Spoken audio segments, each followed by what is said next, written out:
Chapter 46:16. Could it be that this depended on their youthful mentality? Ever since they got married, Muyaja had always doted on her. She had never been bullied before. After being married for so many years, they had never gotten angry even once. Not only did they treat each other with respect, but the longer they were married, the more they behaved like a young couple and slowly developed more interests. Some people said that if they treated each other with respect and did not quarrel after marriage, their love would lose its vitality and passion. Actually, this was not the case. If one could find the person who was perfectly compatible with them in this world, they would tolerate and be loyal to each other. Furthermore, a poor couple had many sorrows. Other than the issues of principle between a couple, most of the disputes between them were trivial. With the Mu family's financial situation, there was no need for them to fuss over daily necessities.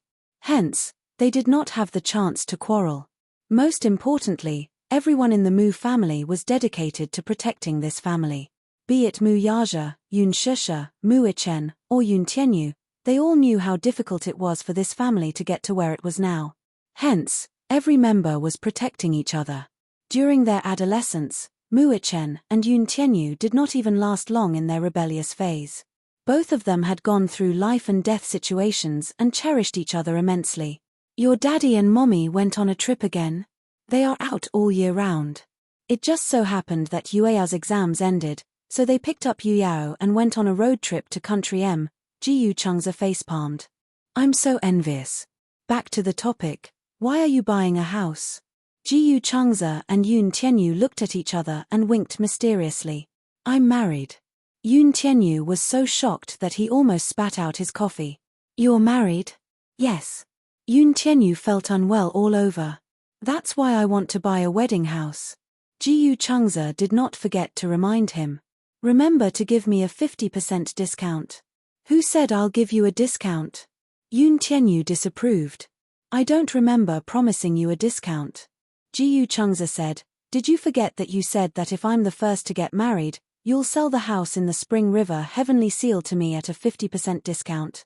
His expression froze. That time, it seemed to be a gathering between him and Jiyu Changza. When the alcohol kicked in, Yun Tianyu made a casual promise, and Jiyu Changza took it to heart. Jiyu Changza laughed evilly. It's settled then. I'll wait for you at the sales office this weekend.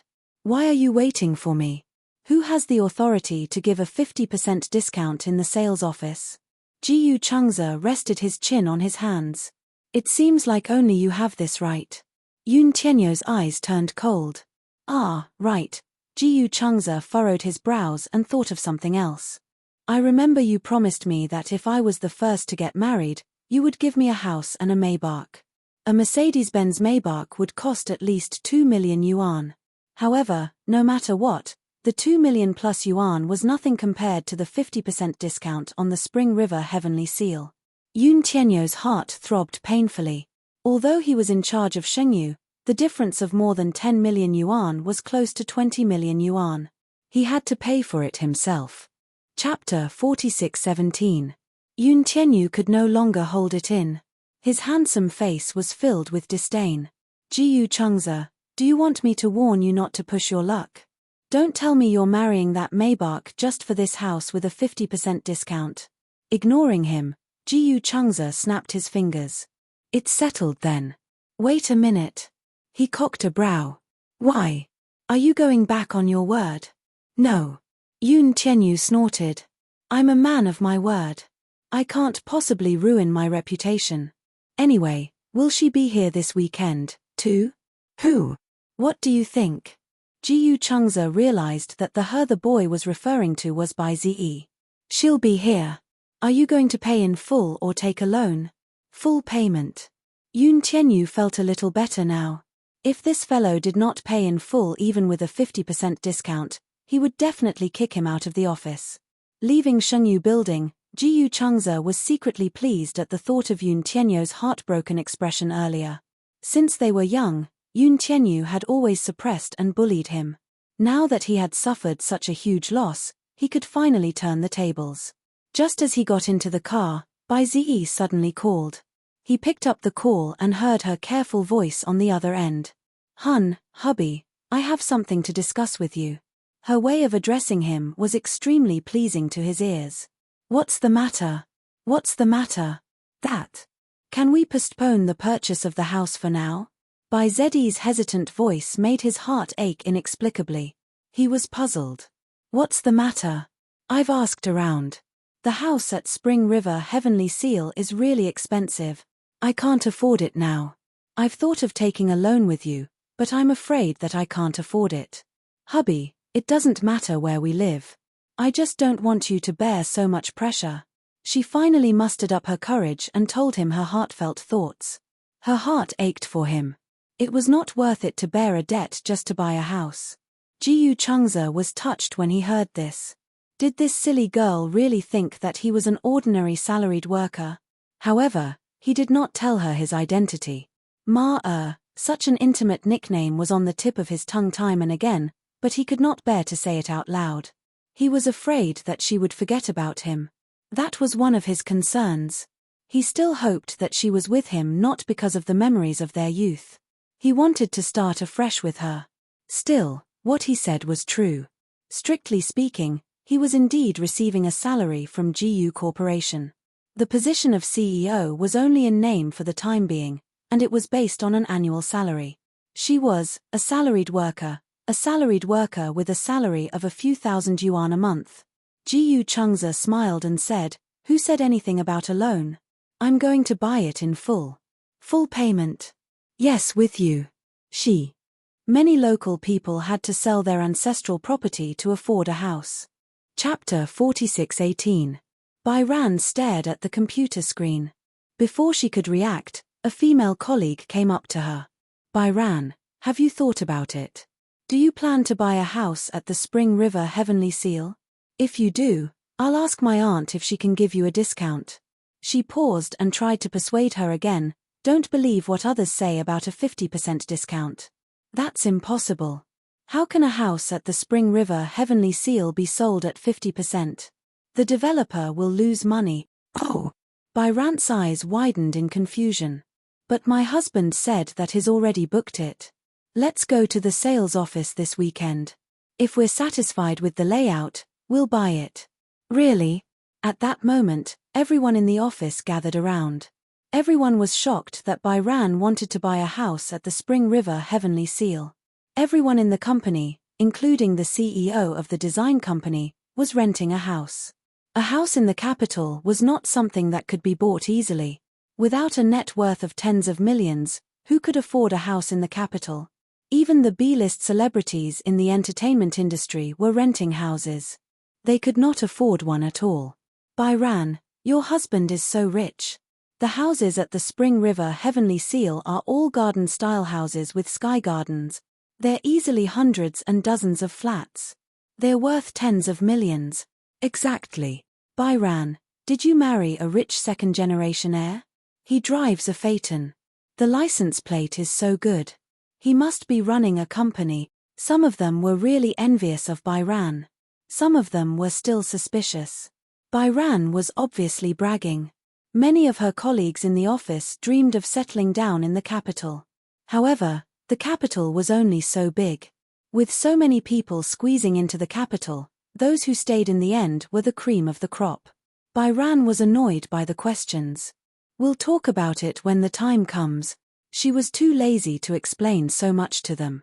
Anyway, since Jiyu Changza said that he was going to buy it, she would listen to him. After all, buying a house was not up to her. She always felt that she couldn't contribute and felt a little guilty. At that thought, Ran rested her chin on her hand. She was worried about the house. At noon, in the cafeteria, Ran sat alone at the table and ate. The others gathered around the table next to her and started whispering. "Do you think Rant's 50% discount house is real? How is that possible?" "I'm just telling you. I'm just boasting. Do you believe me? Do you really believe it? My aunt said that if they could buy the house at a 50% discount, they would cut off their heads and give them to her. Ha ha ha, do you have to go all out in a bet?" Hao sat aside and vaguely heard them talking about him. She glanced at them and felt nauseous. At first, she thought that these colleagues were genuinely concerned about her, but in the end, They were just waiting to watch a good show. However, she didn't care. She didn't get along well with her colleagues to begin with. Ever since she was young, she had always been a loner. Because of her low self-esteem, she was not good at interacting with others. Therefore, she wasn't close to these colleagues to begin with. She didn't care what these people thought of her. Nowadays, people don't even need to pay for bragging. Exactly. Maybe Bai Yu herself believed it. Do you think her husband of unknown origin is obviously lying to her? Chapter 46:19. As soon as she said that, there was the sound of hurried footsteps. Before the female colleague could finish her sentence, she was grabbed by the collar. She turned her face in astonishment, but Bai Yu had already slapped her. Pa. It was a clean and neat slap. Bai Ran, you hit someone? Why did you hit someone, Bai Ran? The scene was chaotic. The female colleague who was hit was called Ari Fei. She was stunned and her eyes turned red. Bai Ran was livid and defended Ari Fei at the same time. Idiot, why are you acting crazy for no reason? That's right. Why did you hit her? Bai Ran said in a low voice, because she crossed my bottom line. What bottom line? What did Ari Fei do to you? Bai Ran said with reddened eyes, talking about someone else's husband behind their back and saying that her husband is a scammer. Does that make you feel superior? Ari Fei looked at her in disbelief. She did not expect her ears to be so sharp that she heard it. Bai Ran said angrily, what's wrong with men on blind dates? Are all men on blind dates trash? Why should my husband be talked about by all of you? Ari Fei, do you have nothing better to do? Ari Fei was angry and wronged, but she could not defend herself because she was in the wrong. The next second, her tears fell. Bai Ran sneered, you still feel wronged? Ari Fei stood up and tried to hold back her tears. Bai Ran, I was just being nice. Didn't your husband say that he can buy a house in the Spring River Heavenly Seal at a 50% discount? Didn't your husband say that he would go this weekend? My aunt is at the Spring River Heavenly Seal. I'll wait for you at the Spring River Heavenly Seal this weekend. If you can buy it at a 50% discount, I'll kowtow to you.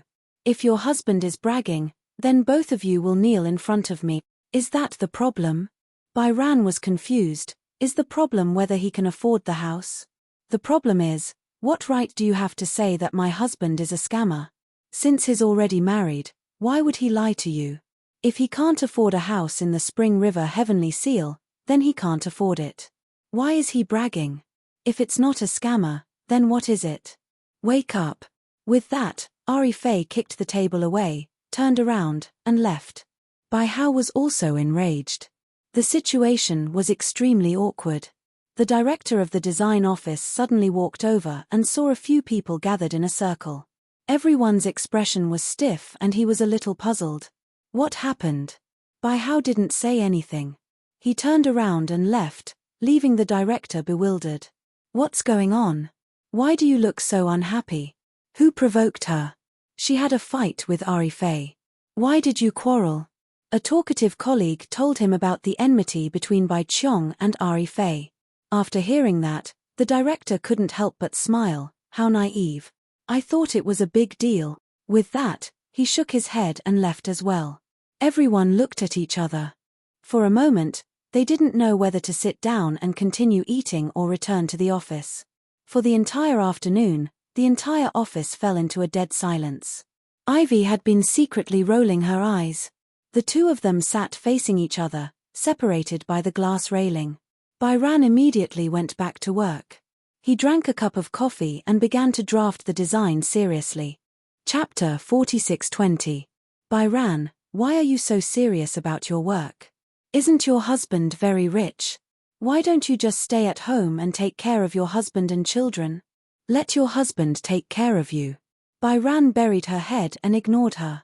She pretended not to hear anything and continued with her work. What's the meaning of not saying anything? Are you feeling guilty or something? I promised to wait for you at the sales office of the Spring River Heavenly Seal on Friday. Don't disappoint me then. Ari Fei, that's enough. One of her colleagues could not stand it anymore and said, Bai Ran is not saying anything. Why are you still talking about this? We're all colleagues and see each other all the time. Forgive and forget. Where it is possible to make mistakes, one should spare them. Ari Fei was angry again. Hey, let's get this straight. She slapped me first. What did I do? Why did she do this to me? She slapped me. Who would tolerate it if it were you? Do you think it's easy for you to talk? What's wrong with me? My good intentions were rewarded with a slap. Why should I take this lying down? Byran still did not hear anything. In fact, she would not be angry normally. No matter how others humiliated her, she was used to it. Ever since she was young, she was famous for having a good temper under Yi Yuqin's influence. However, Ari Fei had crossed her bottom line. It did not matter how she humiliated her. However, she could not point her sword at Ji Yuchengze. Moreover, did it have anything to do with her whether Ji Yuchengze lied to her or not? Could it be that proving that she married an unreliable husband, a husband who cheated her marriage, could reflect her sense of superiority? Why were there always such women in his life? Why were they always hostile to other women? No matter what, they could not bear to see others living a better life than them. In fact, the grudge between her and Ari Fei had been formed long after she had joined the company. Before Byran joined the company, Ari Fei was a flower in the design office. Her design skills were not that outstanding, but she was liked by her male colleagues and superiors. She was especially good at talking and sweet-talking. Her male colleagues and superiors all liked her. As for her female colleagues, she was not so polite. However, because she had a good relationship with her boss, none of the female colleagues in the office dared to offend her. Instead, they would deliberately curry favor with her. However, after Byran entered this company, this twisted relationship between colleagues was broken. Many male colleagues fell in love with this innocent and beautiful girl. Everyone knew that Ari Fei was actually very scheming. Her words to please them were all against her heart. But that was how society was. Everyone would rather listen to false flattery. Byran, on the other hand, did not know how to deal with her colleagues. However, her natural and straightforward personality made her quite popular among her colleagues. However, many female colleagues did not like her. Jealousy between women was always unreasonable. Although looks were innate and there was no way to compare, Byran had become the public enemy of his female colleagues because of his appearance. However, Bai Yu was already used to it. Ari Fei suddenly kicked her chair. I'm talking to you. Do you hear me? Also, I'll be waiting for you at the sales office of the Spring River Heavenly Seal on Friday. If you know what's good for you, you'd better apologize to me now. She was trying to establish her dominance. Chapter 46:21. Ari Fei raised her eyebrows disapprovingly. Why? Why are you staring at me like that? She smiled and said casually, you've really put in a lot of effort to prove to me that you're not doing well. Ari Fei's face almost fell. She snorted coldly and did not say anything else. She lowered her head and continued to play with her phone. After work, Bai Yian punched her card in loneliness. As usual, Ji Yuchengze was waiting for her at the entrance of the company. Bai Yian walked to the car. Ji Yuchengze smiled at her but saw that she did not look well. His expression froze. What's wrong? The disappointment on Bai Yian's face made his heart ache. Nothing. Bai Yian hugged him. She did not know if she was feeling sorry for him or for herself. She felt sorry for him. He had been working hard to be a good husband and took good care of her. However, for some reason, he was being slandered behind her back by her outrageous colleagues. She felt sorry for herself. She had worked so hard, but in the end, she could not get anything good from others. She was like a star in the design office. Her design drafts were always the most important for every order. However, it seemed that many people could not tolerate her. It was really unfair. Ji Yuchengze noticed something on her face, but he was not in a hurry to ask. Instead, he said, let's talk in the car, okay? Okay. Bai Yian obediently got into the car. She did not speak along the way, and Ji Yuchengze was not in a hurry to speak either. When they reached home, he held her hand and went into the room. He carried her to sit on his lap. What's wrong? Is there something on your mind? Bai Yian smiled bitterly. No, clearly there is. Ji Yuchengze's heart ached for her. What's on your mind? Why don't you tell me? Maybe I can help you solve it. It's nothing serious. Did you have a conflict with your colleagues? Ji Chungza guessed it immediately. Especially when he saw her flickering eyes, he was sure of it. Other than that, he could not think of any other possibility. She went to the company happily, but when she came back, she had such an expression. She must have suffered some grievances at the company. His tone was so gentle that Bai Yian could feel his affection. She felt wronged and her eyes reddened. She felt wronged for him. He was so good, why should he be criticized because of her? I'm sorry. Her inexplicable apology made him a little flustered. What's going on? I had a conflict with a female colleague today.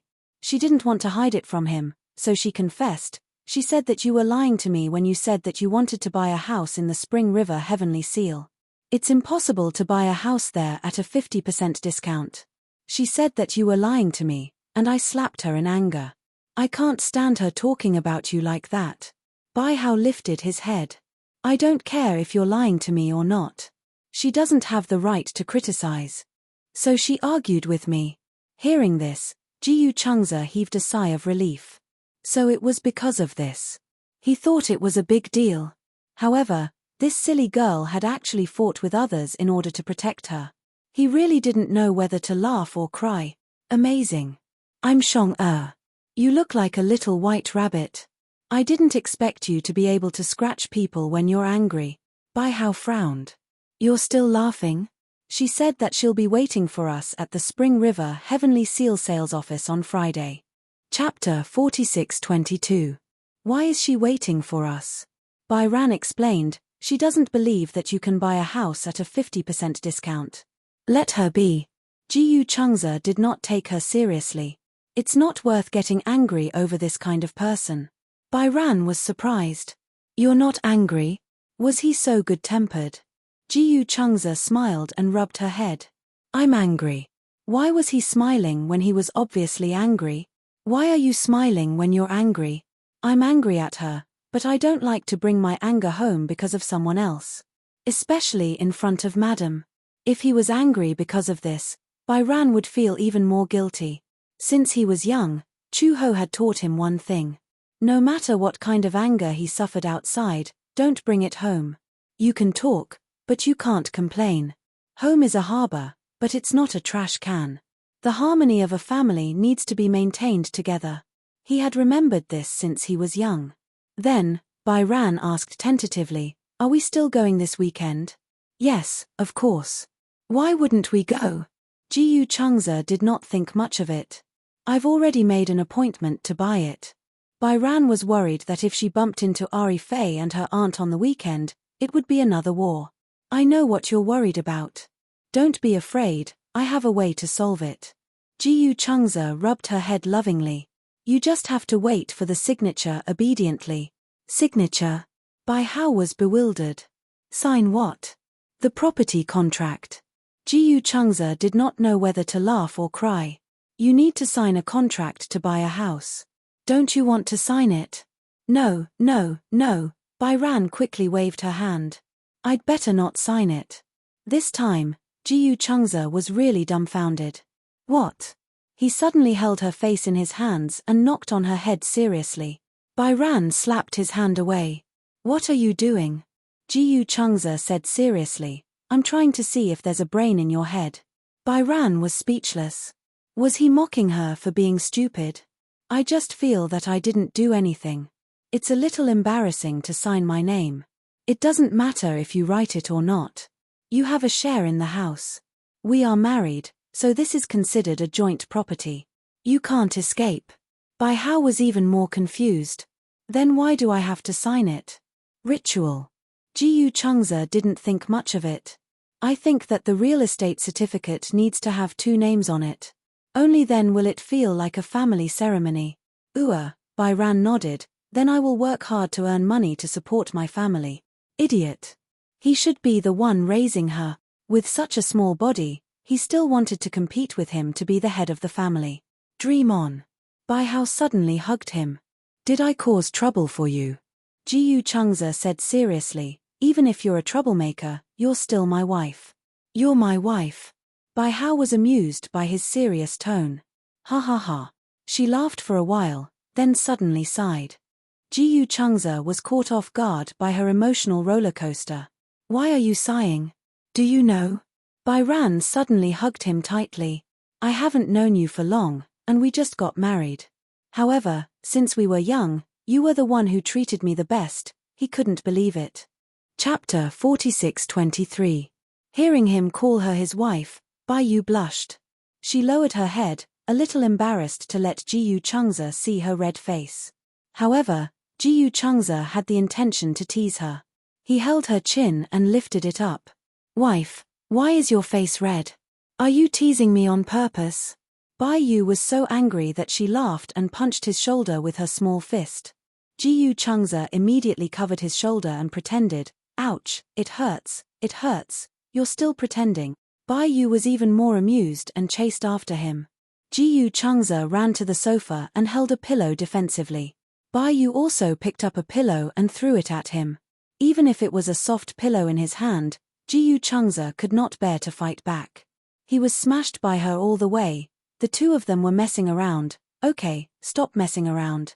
Ji Changze took advantage of the moment when she relaxed and hugged her from behind. Bai Hao was panting because he had messed around with Shi Yang. His face was flushed, and he was sweating. As Shi Yang hugged him from behind, he didn't know what to do. You, don't move. Ji Changze hugged her tightly. Even if she wanted to move, she could not do it. I want to call you Yu, okay? Yu. Bai Kun was a little stunned by this affectionate address. Yu was her childhood nickname. Such a nickname seemed to be a bit too old. I like to call you Yu. Ji Changze leaned his chin gently on her shoulder. But you still have to call me Lord Hubby. Why do you have to add Lord after Hubby? That's the only way to show my status. Usually, people who emphasize their status usually don't have it. You know the truth. After Bai Yu's summary, Ji Changze also realized that this was indeed the case. During family dinners, Ji Jinglian and Mu Yaja would sit together. The two men would always brag about their status in the family. But in reality, Ji Jinglian's status in the Ji family was decreasing day by day. Now, he was only a few ranks higher than him. It was said that it was not like this when they first got married. At that time, according to Chu Ho, Ji Jinglian was a rather cold and violent person. It was only after he got married, especially after Qianqian was born, that Ji Jinglian became more and more like a well-tamed brain. He gradually lost his temper. The one from the Mu family was definitely not any better. The Mu family and the Ji family were the same. Generally, there was an abundance of yin and a decline of yang. Other than being outside, men had no status at home. Only during family banquets would the two of them sit together and brag about their status. In the end, they would be dragged away by their respective wives. For some reason, Ji Changze had a strong premonition. He felt that he would end up like Ji Jinglian in the future. However, as long as this person was an idiot, he could do anything. Ji Changze was already mentally prepared. The day after tomorrow is the weekend. Are you still going to work tomorrow? Bai Hao shook his head. Rest. Our company is closed on the weekend, and the draft is just due. I have already submitted the design drawings, so I don't have to go to work tomorrow. Didn't I hear that design companies are very busy? I'm a very efficient designer.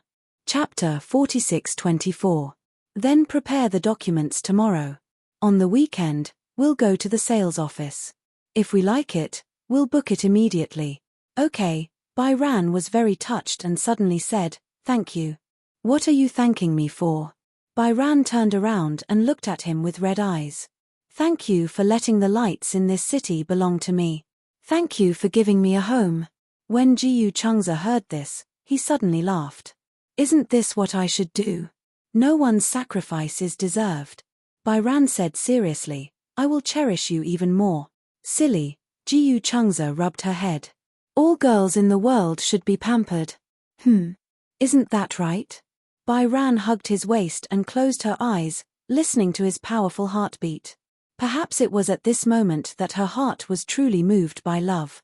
Oh right, go to the sales office this weekend. I want to introduce you to a friend of mine. Friend. On the weekend, Jiyu Changza had already prepared breakfast and was waiting for her to wake up early in the morning. Bairan got up and ate breakfast, then dressed up and prepared to go out.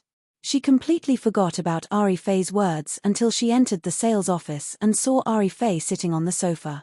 Only then did she suddenly remember that there was such a matter.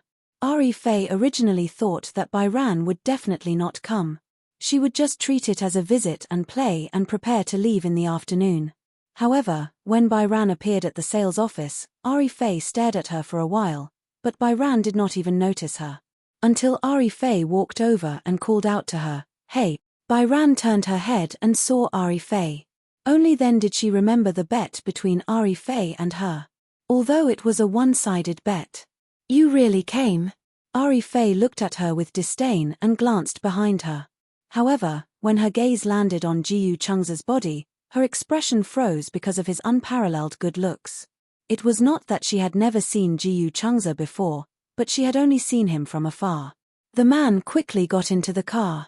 However, she did not expect to see this man so close. Oh my God, wasn't he too handsome? Ari Fei looked at Bairan in disbelief. Was she worthy of such a man? Bairan didn't like the way Ari Fei was staring at Jiyu Changza. She asked coldly, "Ari Fei, what are you trying to say?" "Nothing. I've been waiting for you for a long time. Didn't you say you could buy a house here at a 50% discount? My aunt said that if she could buy it at a 50% discount, she would buy it too." When Bai Kun heard this, he did not speak. She didn't want to talk to her, let alone this rude request. Bairan tugged at Jiyu Changza's sleeve and said to her, "Let's go." "Yes." Jiyu Changza allowed her to lead him to the sand table. Ari Fei couldn't stand Bai Hao's neglect. He shouted angrily, "Bai Hao, you don't have to run away." Since he was bragging, he should just admit it. What was the point of running away now? "Since you're already here, why don't you explain?" Bai Hao looked back expressionlessly. "Ari Fei, do you really want to prove that I'm not as good as you?" Among women, there was a kind of jealousy. It was "I hope you live well, but don't live better than me." Of course, Ari Fei belonged to this category. Chapter 46-25. Jiyu Changza had maintained a good demeanor. Such gentlemanly etiquette was cultivated from a young age. It had become a kind of elegance that was ingrained in his bones. Even though Ari Fei provoked him time and time again, Jiyu Changza was indifferent. He did not even show any signs of anger. Some people were really not worthy of him lowering himself to teach them a lesson. Ari Fei was not on the same level as him. He did not even take her seriously. Jiyu Changza said, "Is there no one to serve them?" Ari Fei immediately said, "There is." She turned around and said to a middle-aged woman, "Auntie, come here." The middle-aged woman walked over and followed Ari Fei's gaze to Jiyu Changza and Bairan. She immediately understood. "Ari Fei, are these the colleague and her husband you were talking about?" "Yeah." Ari Fei nodded and said, "Auntie, they said they want to buy a house in the Spring River Heavenly Seal, but you have to give them a 50% discount." As soon as she said that, all the salespeople in the sales office could not help but laugh. A man burst out laughing. "Ha ha ha ha. 50% discount house? Where is it? I want to buy it too." "That's right. 50% discount house. Tell me and I'll pay the full price." Young people these days are really good at bargaining. 50% discount house? Why don't they go to Luolai Home Textiles? Aren't there beds and pillows in the Home Textiles exhibition hall? It's possible to lie on the bed and hug the pillow while daydreaming. The group of salespeople discussed animatedly. They obviously looked down on Jiyu Changza and Bairan. 50% discount house? It was indeed a big joke. Bairan was shaking with anger. Ari Fei was obviously trying to embarrass her in front of the entire sales office. However, it was fine to target her, but why did she have to involve Jiyu Changza? Just as Bairan was about to take a step forward, Jiyu Changza grabbed her hand and pulled her behind him. Bairan looked at him in shock, only to see Jiyu Changza's gaze turn cold. His eyes were locked on Ari Fei as he asked slowly, "Are you a salesperson here?" "My auntie is. Are you?" Ji Chung's tone was elegant. He was not particularly loud, but there was a sense of authority that could not be questioned. This kind of awe-inspiring posture was definitely not something that could be trained overnight. Ari Fei was stunned by his aura and could not say a word for a while. Bai Ran said to Ji Chung's, "She is my colleague Ari Fei. She told me that her auntie is one of the higher-ups here." Ji Chung's raised his eyebrows. "Who's her aunt?" The middle-aged woman immediately stood up. "I am. My name is Ari Mengyun." As she spoke, she even symbolically handed over a business card, but it was handed over casually with one hand. This meant that she did not take Ji Chung's seriously at all. Hearing this, Ji Chung's didn't reach out to take it. He glanced at her coldly and said, "Oh. Strange. When did a salesperson?" "Huh? How?" Aunt Ari Fei was furious of the GU. "What does it have to do with you whether I'm in the upper management or not? Then why are you blindly comparing things?" Ji Chung's said, "Is this quality worthy of serving customers? I think the sales office should lay off a lot of people." Chapter 46-26. Ji Chung's did not even look at him. "I'm a client. I'm here to buy a house, not to listen to your nonsense. Now, please give me the floor plan." "You want the floor plan, right?" Ari Mengyun turned around, took the floor plan, and threw it at him. "Here. Take a look." The floor plan was thrown at Ji Chung's face. Bai Hao took in a cold breath.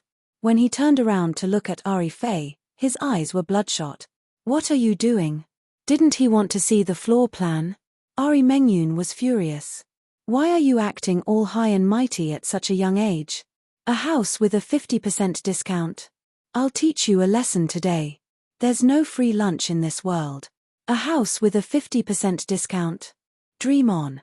Ari Mengyun heard from her niece that someone wanted to buy a house in the Spring River Heavenly Seal but wanted a 50% discount. She found it unbelievable. A house with a 50% discount. How could the Spring River Heavenly Seal be sold at a 50% discount? Ji Chung's closed his eyes and looked at the floor plan on the floor. He said coldly, "Pick it up." The group of people looked at each other in dismay. They were actually stunned by his majestic aura. This man was so imposing. However, they had also heard about Bai Ran from Ari Fei, and they were also dismissive of the 50% discount. Therefore, they did not take Ji Chung's seriously at all. However, Ji Chung's aura made them a little flustered. They felt that this man did not seem like someone who would lie. "What's going on?" The sales director's angry voice came from the side. "What are you doing? All of you are crowding around here." "Good morning, Director." "Good morning, Director." Ari Mengyun immediately went up and bowed respectfully. She smiled flatteringly. "Director, I'm sorry. Someone is here to cause trouble. It's a pity that I don't have the authority to chase him out." "Cause trouble?" The sales director looked at the direction Ari Mengyun was pointing at and looked at Ji Chung's and Bai Ran. "What's going on?" "This man said that he wants to buy a house in the Spring River Heavenly Seal at a 50% discount." "Director, you know very well that it's impossible to buy a house with a 50% discount. I think they're here to cause trouble." However, to everyone's surprise, the sales director looked at Ji Chung's when he heard about this and walked over to him cautiously. "Excuse me, are you Mr. Ji Chung's?" "Yes. Yes." The sales director's face instantly turned pale. He was so scared that he quivered. It's over. Just now, he had received a call from the higher-ups, saying that the CEO would be making a special trip today. It was said that the CEO's friend wanted to buy a house and wanted to give the company the best price. The CEO would personally cover the difference. This meant that this guest must be a very important one. After knowing Ji Chung's name, the sales director was also a smart person. She immediately thought of the eldest son of the Ji family. His name was also Ji Chung's. Could it be? It was the Ji clan's eldest young master himself. The sales director's face turned green. Seeing his pale face, Ari Mengyun panicked and realized that the situation was not good. "Mr. Ji, it's you. Why are you here so early? President Yoon hasn't arrived yet." "President Yoon," everyone's expression changed. Everyone knew that the person in charge of Shengyu Financial Group was Yun Tianyu. Chapter 46-27. Ari Fei and Ari Mengyun's expressions changed even more. Originally, she was waiting to see Bai Ran and Jiyu Chengze make a fool of themselves. In the end, it seemed like that was not the case at all. They looked on helplessly as the director respectfully invited Jiyu Chengze and Bai Ran into the VIP room. They were in a bad mood. Oh my God! Ari Mengyun was a little flustered. She did not know if she had offended any big shots. Perhaps her husband was really capable. Otherwise, why would the director treat them so well? At the side, a few sales representatives surrounded her. Mengyun, what's going on? Didn't you tell us that someone was going to come to the sales office to put on airs today? That's why we were so cooperative. What's going on now? They seem to be really rich. That's not necessarily true, but it's true that they have connections. Otherwise, how would they know the big boss of Shengyu? Director Yun, that's the future heir of Shengyu. Now, almost all of Shengyu's real power has been transferred to him. Hey! They actually know Director Yun. This time, everyone began to panic. This was too unbelievable. Mengyun, explain. What's wrong with your niece? She came to harm us and even caused us to offend such a big shot. If it's true, then we won't be able to keep our jobs. One had to know that it was extremely rare to be able to enter the Spring River Heavenly Seal and become a qualified salesperson. The elites of the Shengyu Financial Group gathered, and the real estate branch under it had the best benefits in all the real estate industry. Not only was the commission high, but the base salary was also high. They also had more holidays and holidays. This was simply a golden rice bowl.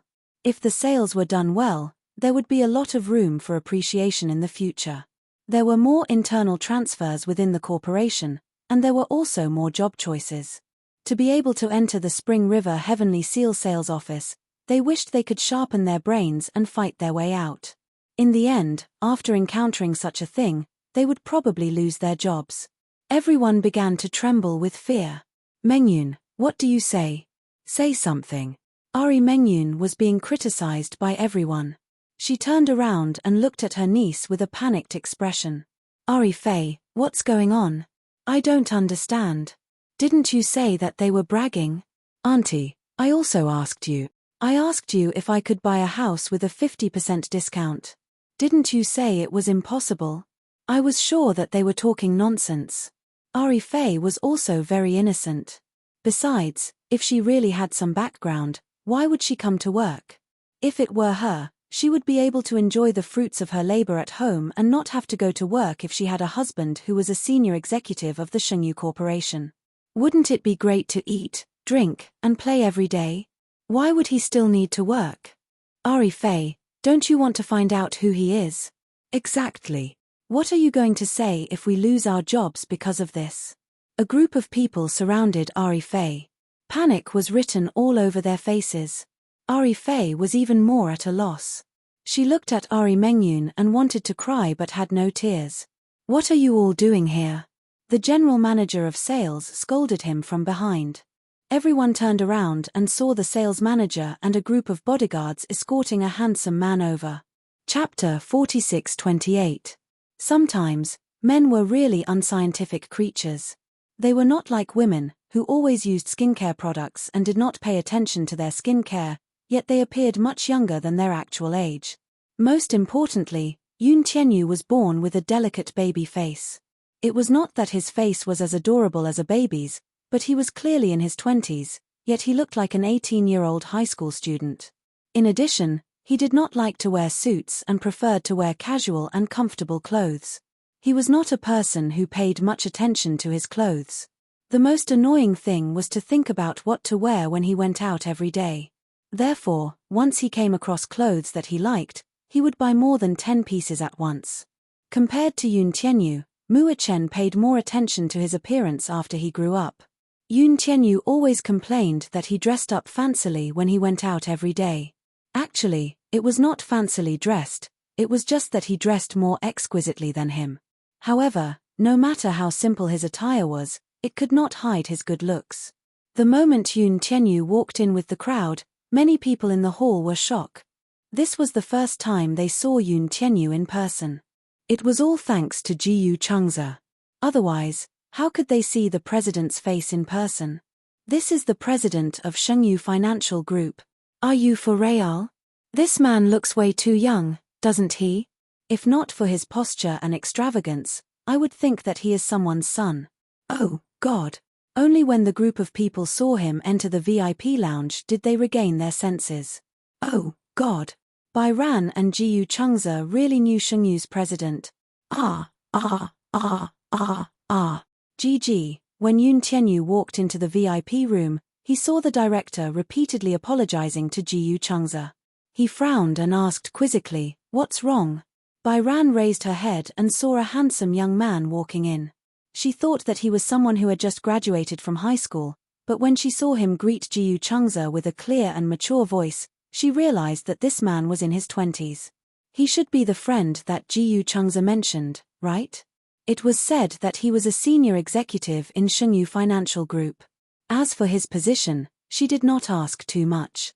She didn't ask, and Jiyu Changze didn't say anything either. However, from the way he was treated, it seemed like his position wasn't low. Jiyu Changze was infuriated at the sight of Yoon Tianyu. The reception at the Spring River Royal Seals sales office is too lacking.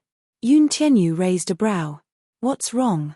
When I said that I wanted to buy a house with a 50% discount, they mocked and ridiculed me. The experience was terrible.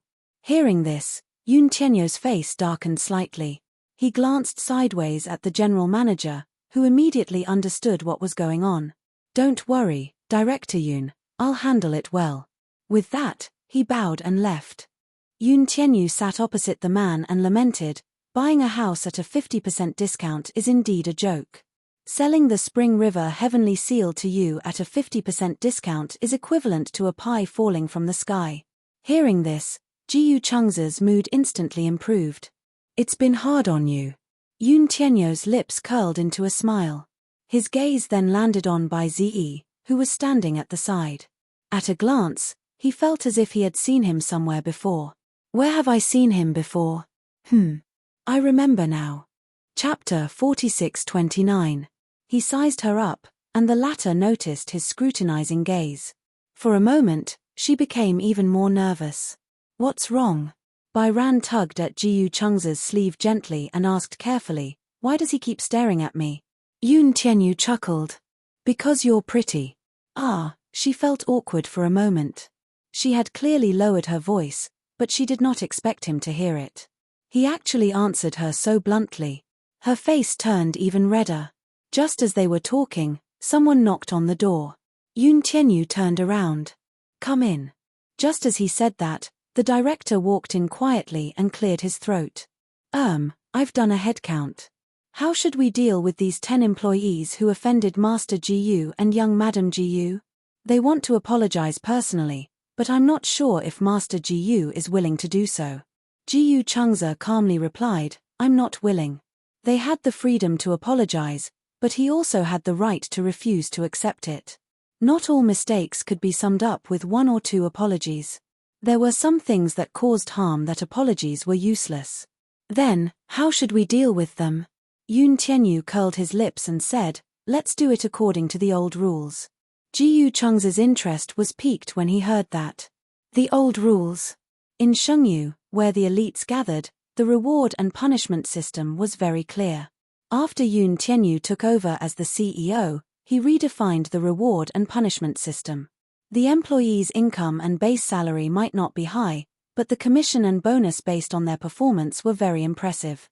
As an employee of the Spring River Heavenly Seal, especially in the sales department, their base salary might only be 3,000 yuan, but they would receive a commission every month, which would be tens of thousands of yuan. Selling houses in the Spring River Heavenly Seal, their annual income would easily exceed 10,000 yuan. However, the punishment system was based on the deduction of the bonus. Once a principled mistake was made, the company would humanely give the employee 2 choices. 1. Deduct a year's worth of bonus and commission.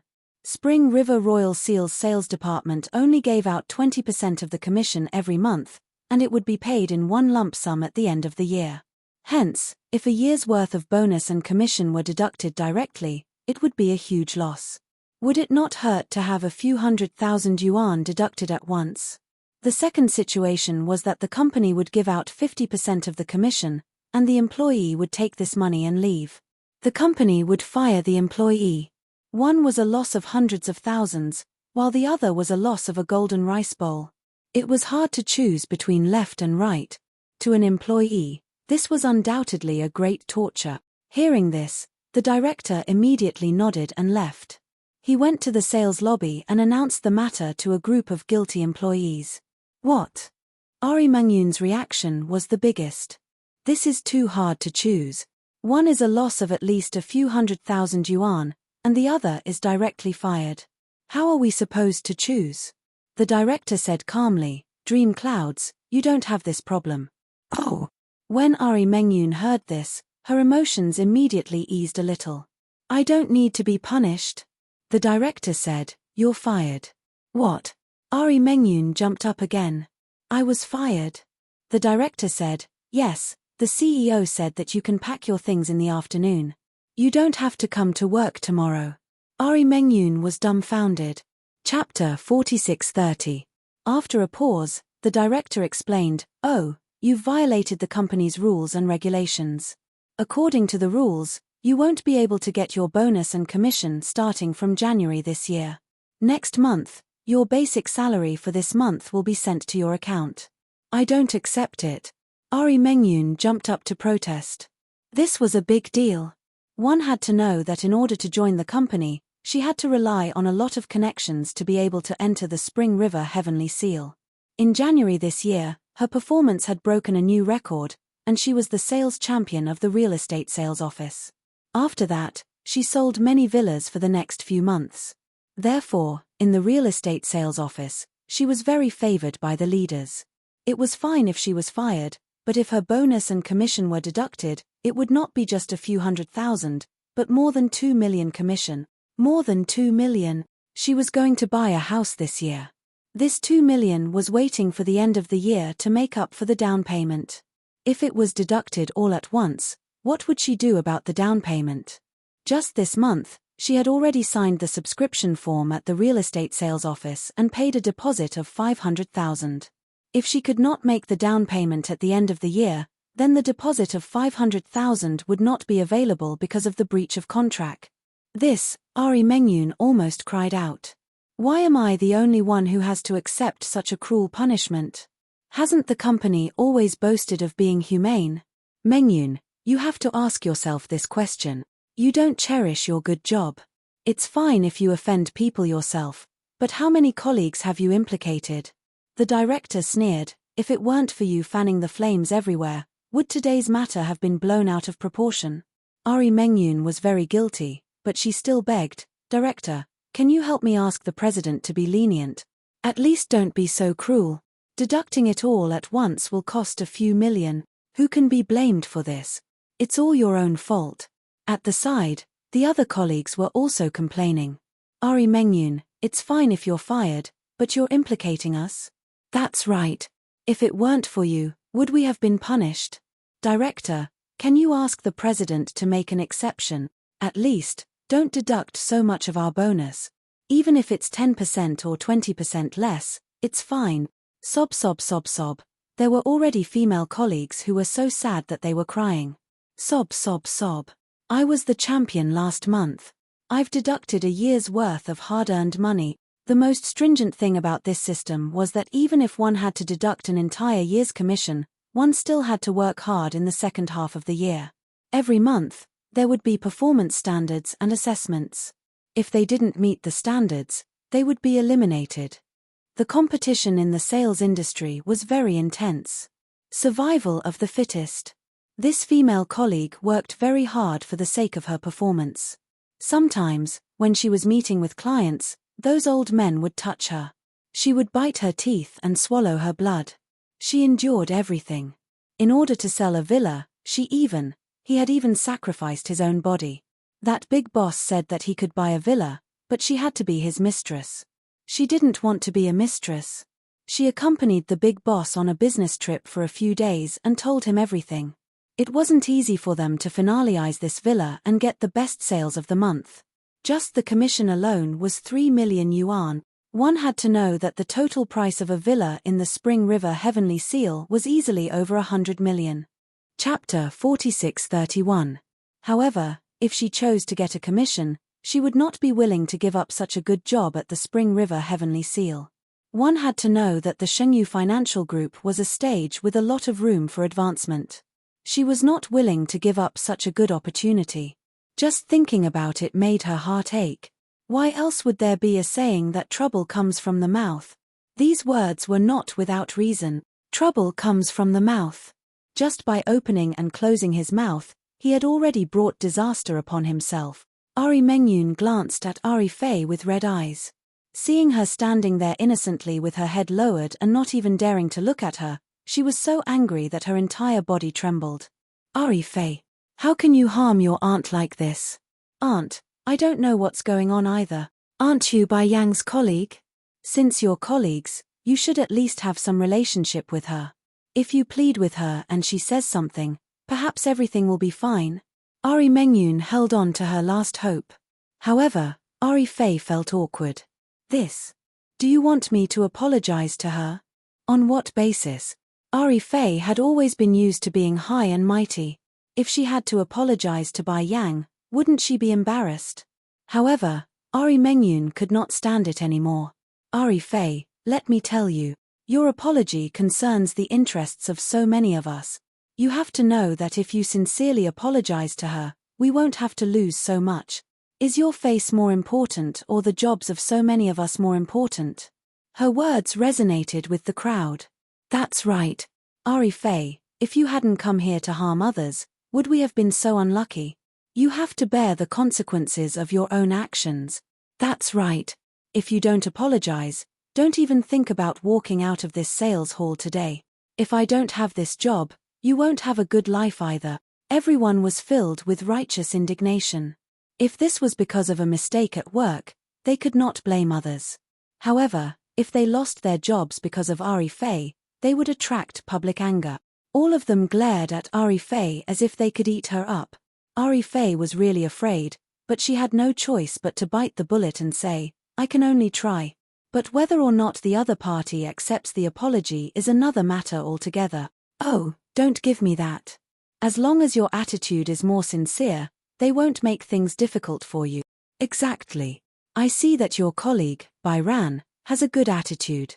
Her husband is so capable, but I see that she is very low-key. If you didn't stir up trouble, she wouldn't even think of finding trouble with you. Ari Fei, I think you're the one who doesn't like others, right? What's wrong? Are you feeling uneasy and envious now that I'm living better than you? Some people just can't stand others living a good life. This is human nature, but it doesn't make sense to cause others to suffer because of your own selfishness. Apologize. Ari Fei, go and apologize to him. Ari Fei looked at the angry crowd. No matter how wronged he felt, he had to bite the bullet and nod. I understand. Under Ari Mengyun's lead, she arrived outside the VIP room and gently knocked on the door. The person who opened the door was the chief supervisor. Ari Mengyun bowed and explained the reason. She asked tentatively, we want to go in personally and apologize in person. Is that okay? Apologize? The general manager asked, what's the point of apologizing? Chapter 46:32. Ari Fei glanced at Ari Mengyun and finally braced herself to take a step forward. She said to the general manager, I'm Bai Yu's colleague. I'm Mr. Gu's wife's colleague. I have something to say to her. Can you help me pass on the message? Ari Mengyun was his direct subordinate, so he could still reject her. But Ari Fei was not. She wasn't his subordinate, so he could only convey her request on her behalf. The general manager closed the door and turned around. He glanced at Bai Yu and walked to her side. He bent down and said softly, someone is looking for you outside. She said she's your colleague and her name is Ari Fei. She said she has something to say to you. Bai Yu frowned when she heard that. She was originally choosing a house, but when she heard the general manager say that, she guessed that it was because of the punishment. He was here to plead for mercy. Bai Yu glanced at Jiyu Chengze, who immediately understood. Go ahead. Bai Yu stood up and walked to the door. When she opened the door, she saw Ari Mengyun and Ari Fei standing outside with different expressions. When Ari Mengyun saw her walk out, she became even more uneasy. Her face was flushed, and her eyes were filled with guilt and embarrassment. I'm sorry. Just now, I looked down on you. Bai Yu frowned when she heard that. She could not help but say, I think there's no need to apologize. Once some damage is done, it's useless no matter how many apologies you say. Ari Mengyun was even more embarrassed. I didn't have a good attitude. I'm very sorry. Your company's punishment system was not set by me. Your superior gave you such a punishment system not because you offended me, but because you lack professionalism in treating your customers. This has a negative impact on the company, so the punishment is like this. So, it's useless for you to ask me to plead for mercy. I'm an outsider.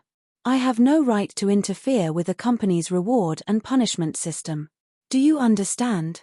Ari Fei said anxiously, but isn't your husband friends with President Yoon? If he can plead for mercy on our behalf, won't it be useful? Bai Yu found this interesting and said doubtfully, why do you want others to bear the responsibility for your mistakes? My husband didn't do anything wrong. He's innocent. It's because you didn't treat your customers responsibly and didn't perform your duties. That's why the superior gave you such a punishment. Moreover, the punishment was clear. The employees who did not make any mistakes would not be punished. The ones who were punished were all those who were involved. I don't think there was anything wrong with such a punishment. Why should my husband plead for you? What Bai Hao had just said was reasonable and flawless. Ari Mengyun's face was half red and half green, but she didn't know how to reply. Ari Fei was angry. Bai Yang, how can you be so impersonal? Just say a few words on our behalf and settle it. It's just a piece of cake for you. Don't you think it's troublesome? Or are you happy to see us so unlucky? So many people have lost their jobs because of you. Are you proud of that? Because of me. Chapter 46-33. Ari Fei, please get your facts straight. Who is it that caused them to lose their jobs? It's you who brought your personal grudge into someone else's work. You should be the one apologizing, yet you're trying to morally kidnap me. Bai Sheng's words were so eloquent that Ari Fei had no reason to refute him. Ari Mengyun, who was listening from the side, was extremely anxious. She was only concerned about her own interests now. Ari Fei's fate had nothing to do with her, that was half of her assets. One had to know that after the Spring River Heavenly Seal was sold out, they would be transferred to other sales offices. Spring River Heavenly Seal could be said to be the best real estate and the best platform. If she missed this opportunity, she did not know if there would be a next time. Ari Fei was furious, but she had to consider her aunt's interests, so she swallowed her anger. I know that it's my fault. I'm a snob. I envy you and I'm jealous of you. Why are you doing better than me? Why are you prettier than me? Why are you being pursued by so many male colleagues? Why are you even married to such a good husband? I'm jealous, so I'm targeting you. It's my fault, but please don't implicate others. When Bai Sheng heard this, his expression softened when he saw that she had finally told the truth. At least, she was willing to tell the truth. The most valuable thing about a person was not her willingness to apologize but her willingness to face the ugliness in her heart. Admitting one's ugliness was rarer than pretending to be virtuous. I understand. Bai Sheng smiled helplessly. I'll plead with my husband and friends, but that's all I can do. That's because I still don't want to interfere with other companies' reward and punishment system. Do you understand? Bai Sheng also felt that the punishment was too severe. She knew that Yoon Tianyu was standing up for her. Since Ari Fei had sincerely apologized, she was willing to forgive her. One should be lenient wherever possible. There was no need to make too many enemies for herself. Bai Sheng did not like to be targeted. Hence, when she returned to the office, Jiyu Changze looked up at her and saw her troubled expression. He instantly guessed something. Did they ask you to plead for mercy? Yes. She felt a little guilty. I'm willing to forgive them. However, I don't know if I can plead for them. Why not? Yoon Tianyu disagreed. Your reputation is greater than your husband's. Jiyu Changze glanced at him coldly and turned to ask Bai Sheng, are you willing to forgive them? I'm willing. Why? Jiyu Changze was a little surprised. They humiliated you just now. Bai Sheng was a little embarrassed. Most importantly, he was afraid that he would be put in a difficult position. I'm not good at holding grudges. Hearing this, Jiyu Changze smiled helplessly. She was still the same. So gentle. When Bai Sheng was young, no matter who bullied her, as long as they apologized seriously, she was willing to forgive them. At that time, he felt that she was too saintly. Why was she so magnanimous? Some people are not worthy of forgiveness. He even asked her, if you let him go this time, what if he bullies you again? At that time, she revealed a confident expression. I'm not afraid. Only then did he understand that forgiving someone was a sign of fearlessness. He liked Bai Sheng like this. Jiyu Changze looked at Yun Tianyu. Can the punishment be waived? Chapter 46-34. When Bai Sheng heard this, he lowered his eyes helplessly. She had tried her best. If Yun Tianyu was unwilling, she would not force him. But Yun Tianyu suddenly turned his head and glanced at the dejected Bai Sheng. He said slowly, if my employees sincerely seek the customer's forgiveness and consider the customer's opinion, the company is willing to reduce the punishment. Reduce? Bai Sheng could not help but be curious. How? If they do something wrong, they must be punished. Just like outstanding performance, they must be rewarded. Without rules, nothing can be accomplished. As Yun Tianyu spoke, the pen in his hand gently turned in an arc. If you are willing to forgive them, then I can only consider deducting a month's worth of performance and bonus. Although this was not a small loss, it was much more humane than the previous punishment. Bai Sheng was touched when he heard this. Thank you. I should thank you on behalf of my employees. Yun Tianyu said seriously, Bai Sheng, you are very kind for being willing to forgive their rudeness and neglect. In this day and age, there were not many such kind girls. What? Is that true? In the hall, a group of people surrounded the sales director with tears of gratitude. The sales director glanced at them unhappily. Can I lie about military intelligence? Most importantly, the customer is magnanimous and forgave you. The company considered the customer's opinion and reduced the punishment. However, let me give you a piece of advice. Don't let this happen again. If you meet such a good-tempered customer, you won't be able to meet another one. The company has its rules and regulations. This time, you have obtained the customer's forgiveness, and the customer has also pleaded for mercy on your behalf. If there is a next time, you can pack up and leave. Wow! The group of people cheered. Although a month's bonus and performance was still deducted, this was different. Only after experiencing despair could they cherish it. After the group of people cheered, they started to feel deeply regretful. They had humiliated Bai Sheng previously, but she had repaid evil with kindness. It was impossible to say that they were not ashamed at all. They blamed themselves more and more. Many of them wanted to apologize to Bai Sheng personally. Ari Fei glanced at Ari Mengyun and her eyes suddenly reddened.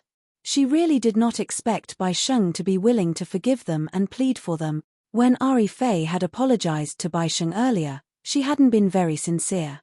But now that Bai Sheng had helped them, the guilt she felt towards Bai Sheng came from the bottom of her heart. Why was she so bad? She was so bad, but Bai Sheng still. In the VIP room, Bai Sheng and Jiyu Changze had already signed the contract. They picked a house they liked. It was more than 130 yuan, with 3 rooms, 2 halls, and 2 bathrooms. Bai Sheng didn't ask about the total price, but there were many zeros on the contract. The original price was at least tens of millions. She felt a little guilty. Tugging at Jiyu Changze, she said in disbelief, "This, is your friend paying for the difference in price?" Jiyu Changze secretly told her, "He's so rich, why do you feel bad? Besides, did I tell you that? I made a bet with him that if I got married first, he would sell me a house at a 50% discount. Does he have a girlfriend? Or fiancé?" Jiyu Changze was startled and his expression darkened. Chapter 46-35. Bai Sheng was a little surprised. It was not because Jiyu Changza said that Yun Tianyu had a woman he loved. It was just that his expression did not seem very happy, and his tone was a little heavy. What happened? Just as he asked, Yun Tianyu pushed the door open and walked in. Jiyu Changza shushed him. Bai Sheng immediately sat down obediently and did not ask any more questions. Have you signed the contract? Yes, it's signed. Director Yun has spent a lot of money. Yun Tianyu glanced at him coldly and snorted. This is not allowed to happen again, that's for sure. Jiyu Changza hugged Bai Sheng's shoulders and said with a smile, anyway, I don't intend to get married a second time. His satisfied expression made it seem as if he had the whole world with Bai Sheng. Jiyu Changza casually handed the contract to Yun Tianyu. The director had been waiting for a long time at the side. Yun Tianyu handed the contract to him and asked, what's the earliest we can get the property certificate? It'll take 2 working days even if we go through the VIP channel. The director immediately said, Director Yun, don't worry. Once the property certificate is ready, I'll personally send it to them. Jiyu Changza nodded in satisfaction. As expected of Spring River Heavenly Seal. The service is top-notch and 5-star reviews. Yun Tianyu was about to ask him to get lost when he asked Jiyu Changza very seriously, I saw an advertisement at the entrance. The first customer to complete the transaction every day will get a house full of appliances. Is that true? Yun Tianyu gave a fake smile. Jiyu Changza, I think you can be more shameless. Then, will the house full of green plants be given as well? Bai Sheng, she felt that they might be chased out in the next second. Hey, she did not know whether to laugh or cry as she tugged at Jiyu Changza's sleeve and asked worriedly, will we be chased out? You won't. Yun Tianyu comforted her gently, but in the next second, his tone turned cold. But he will. Hey, don't. I'm not greedy anymore. Don't chase me out. It's so hot outside. We've bought the house. Is there anything else? No. Then, get lost. Yun Tianyu said coldly, I don't want to see you again for a week. When Jiyu Changza and Bai Sheng left the sales office, a row of sales staff in uniform stood at the door. They had different expressions, but their faces were filled with guilt. Ari Mengyun and Ari Mengyun. Ari. Bai Sheng's eyes widened in surprise. Then, he looked at the row of people standing behind her. There were so many people. Why were they standing at the door? Ari Fei's eyes and face suddenly turned red. Chapter 46-36. Bai Sheng was a little surprised. So your apology wasn't serious? I didn't hear it. I thought you guys were serious about apologizing. As Bai Sheng spoke, she smiled and frowned helplessly. I'm actually not a person who's good at holding grudges. Because life is already so difficult. If you have to remember and fuss over anything that doesn't go your way, don't you feel tired? Ari Fei looked at her in a daze. I'm actually not that generous, but I can't be bothered to fight with others. Ari Fei, I accept your apology. I hope that when we meet again at the company, we can be friends. As Bai Sheng spoke, she suddenly thought of something. She looked at Ari Fei and then at Jiyu Changza beside her. She said word by word, actually, you don't have to be envious of me. Many times, meeting anyone is sometimes a coincidence, and sometimes it's inevitable. I admit that I'm very lucky to have met my husband, but I don't think it's worth being jealous of. If you can't meet the person you think is outstanding, then make yourself an outstanding person. Ari Fei nodded silently. Bai Sheng said to Jiyu Changza, shall we go back? Okay. Jiyu Changza put his arm around Bai Sheng's shoulder and the two of them walked to the parking lot. They got into the car and left under the gaze of a group of people. Ari Mengyun looked at the departing phaeton and heaved a sigh of relief. Today's incident was a false alarm. On Monday, when Bai Sheng arrived at work, there was a box of skim milk on the table. She picked it up and there was a post-it note on it. Thank you. Happy Smiley. Bai Sheng immediately understood who had sent this box of milk. She glanced at Ari Fei. Ari Fei sensed her gaze and lowered her head in embarrassment. At noon, Bai Sheng took the initiative to walk to Ari Fei's seat and asked, do you mind if I sit here? No. I don't mind. If you don't mind, what's there to mind? It's indeed a little boring to eat alone. Bai Sheng sat down opposite her. Ari Fei was even more embarrassed. After all, they had some grudges from before. However, Bai Sheng was generous and had no intention of bearing a grudge. Ari Fei gradually relaxed. Bai Sheng, your husband really dotes on you. Also, he's so handsome. Did you guys really meet on a blind date? Bai Sheng nodded. She was also a little absent-minded. My marriage with him can be considered a coincidence, right? What kind of accident? Ari Fei wasn't in a hurry to find out about her relationship with Jiyu Changze. Instead, she was more curious. You're still so young and have just graduated. Why are you already going on blind dates? My aunt forced me to do it. Bai Sheng briefly explained the reason why Yi Yuqin forced her to go on blind dates after she graduated. Oh my god, isn't your aunt's family a little too extreme? Ari Fei began to complain on her behalf. What's the difference between you and a blood-sucking bug? So, out of a sense of revenge, when he proposed marriage, although I was stunned for a moment, I still agreed. Chapter 46-37. Ari Fei smiled. Bai Sheng, no wonder all the male colleagues in the office like you. You look so good when you smile. Moreover, you're very kind. These days, there aren't many girls as innocent as you. However, it's easy to be taken advantage of. As she spoke, she was afraid that Bai Ran would misunderstand, so she quickly explained, I didn't mean to curry favor with you. In the past, I always thought that you were very kind and not scheming, but I also felt that you were just pretending to confuse men. Actually, you're a white lotus. It wasn't until I got to know you, especially through this incident, that I realized that you're actually quite kind. Bai Ran smiled. Isn't being kind good? If a person is vicious, wouldn't it be tiring to live? Ari Fei pursed her lips. Actually, I should be considered a vicious girl, right? Look, I'm criticizing you on purpose and thinking of you as such a bad person. I actually believe in Zunzi's words. Human nature is evil. Mencius said that human nature is good, but I feel that human nature is evil. However, through education and nurturing, kindness will eventually replace that evil. There are no absolutely kind people, nor are there absolutely evil people. Ari Fei was a little surprised. Do you have evil thoughts sometimes? Yes, Bai Ran said truthfully, sometimes, especially when I'm at my most desperate, I really hope that my aunt will suddenly die one day. She raised her head and looked at Ari Fei. She smiled helplessly. Are you surprised? I'm not as kind as you think. However, that thought was filtered out of my mind in an instant. But I'll never forget that I actually had such an evil thought.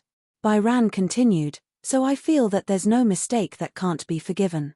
As long as it's not a mistake of principle, as long as you don't offend others, as long as you're forgiven, don't take it to heart. After saying so much, Bai Ran actually hoped that Ari Fei would not take that matter to heart anymore. Ari Fei, haven't you already apologized to me? Since you've already apologized, don't take it to heart anymore. You don't owe me anymore. Ari Fei was really touched when she heard this. Bai Hao's words sounded long-winded, but he was actually hoping that she would forget those things. Thank you, Bai Yang, Ari Fei said sincerely, can we be friends? Forget all the unpleasantness from before and make new friend. After a pause, she added, if you don't mind, I don't mind. Bai Ran calmly extended his hand to her and smiled. Hello, I'm Bai Ran. Didn't you say you wanted to make friends again? Bai Kun smiled and reminded her, then let's start by introducing ourselves. Only then did Ari Fei react. She quickly stretched out her hand and held it tightly together. Hello, I'm Ari Fei. The two of them looked at each other and smiled. This was probably the meaning of the phrase a smile erases all enmity. The whole company was in an uproar when Bai Qiong and Ari Fei became good friends. Last week, Ari Fei had been targeting Bai Hao. How come they had become friends now? Chapter 46-38. After work, Jiyu Changze came to pick Bai Ran up as usual. Bai Ran was gradually getting used to having him pick her up. At first, she was not used to having someone send her to the company and pick her up from work. But gradually, seeing him at the entrance of the company became such a heartwarming thing. Bai Ran said goodbye to Ari Fei and walked towards Jiyu Changza. Suddenly, her phone rang. She took out her phone in confusion and saw that it was Yi Yuqin calling. She was curious. She had disappeared for so long. Back then, it was Yi Yuqin who asked her to get out of the Yi family. She had thought that she and Yi Yuqin would be strangers. Why was she suddenly calling? Bai Ran hesitated for a moment but still picked up the call and walked towards the car. Seeing that she picked up the call, Jiyu Changza walked to the front passenger seat and opened the door for her. Bai Ran smiled and nodded. However, Yi Yuqin's extremely cold voice came from the other end of the phone. Bai Ran, where are you? Bai Ran sighed and got into the car. She asked calmly, Auntie, why are you looking for me? Bang! A loud sound was heard. The car door closed. Yi Yuqin's questioning voice came from the other end. You're in the car. What's wrong? I heard the car door close. Yi Yuqin finally could not hold it in anymore. Bai Ran, what do you want? You're a girl and you haven't been home for so many days. Are you trying to rebel? Home? When Bai Yu heard this, he laughed coldly. Is that my home? It never was. You're all grown up now, aren't you? Do you think that you have a man protecting you so you don't care about me as your auntie? Bai Ran, why don't you think about it carefully? Without me, would you have been able to study to university?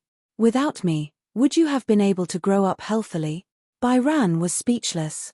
Yi Yuqin's words clearly implied that she was trying to force her to repay her kindness. Bai Ran knew that Yi Yuqin had raised her up because she was indebted to her. However, she did not agree with the second half of the sentence. Auntie, I'm really glad that I grew up healthily. Otherwise, if I fell sick halfway through, you would definitely have thrown me into the wilderness and left me to fend for myself. Although her body wasn't particularly healthy since she was young, she rarely went to the hospital. Most of the time, it was just a minor illness and pain. They could just endure it at home. He did not suffer from any serious illness, so there was no need to worry about him. But Bai Kun's feelings towards Yi Yuqin were very complicated. She was very grateful to Yi Yuqin for raising her, but at the same time, she was very clear that Yi Yuqin had her own selfish reasons for raising her, and this selfishness, she had already made it very clear. She frequently urged her to go on blind dates because she wanted to use her to get a house for her son so that she could prepare for the wedding. Bai Kun's heart had already turned cold. If it was in the past, she would still be grateful to Yi Yuqin. But now, because of this matter, she was not grateful at all. Aunt, why did you call me? Why don't you just tell me the reason? We don't have to go around in circles like this. On the other end, Yi Yuqin's voice was equally impolite. Chapter 46-39. Bai Ran was so angry that she laughed. Am I not the one who has the final say in marriage? You don't have to decide who I want to marry, do you? You're not the one getting married, I'm the one getting married. You don't have to say anything. Okay. It's fine if you don't want a divorce. Yi Yuqin said angrily, if you don't want a divorce, give me 5 million as a wedding gift. Are you crazy? Bai Ran was so angry that she was dumbfounded. Her voice rose and her whole body started to tremble.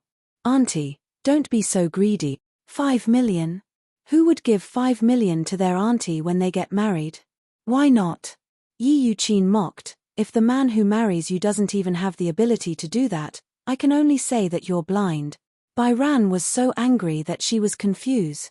It was said that many people were selling their daughters by marrying them off. However, these mothers were still biological mothers. This Yi Yuqin was nothing. She was just her auntie who raised her.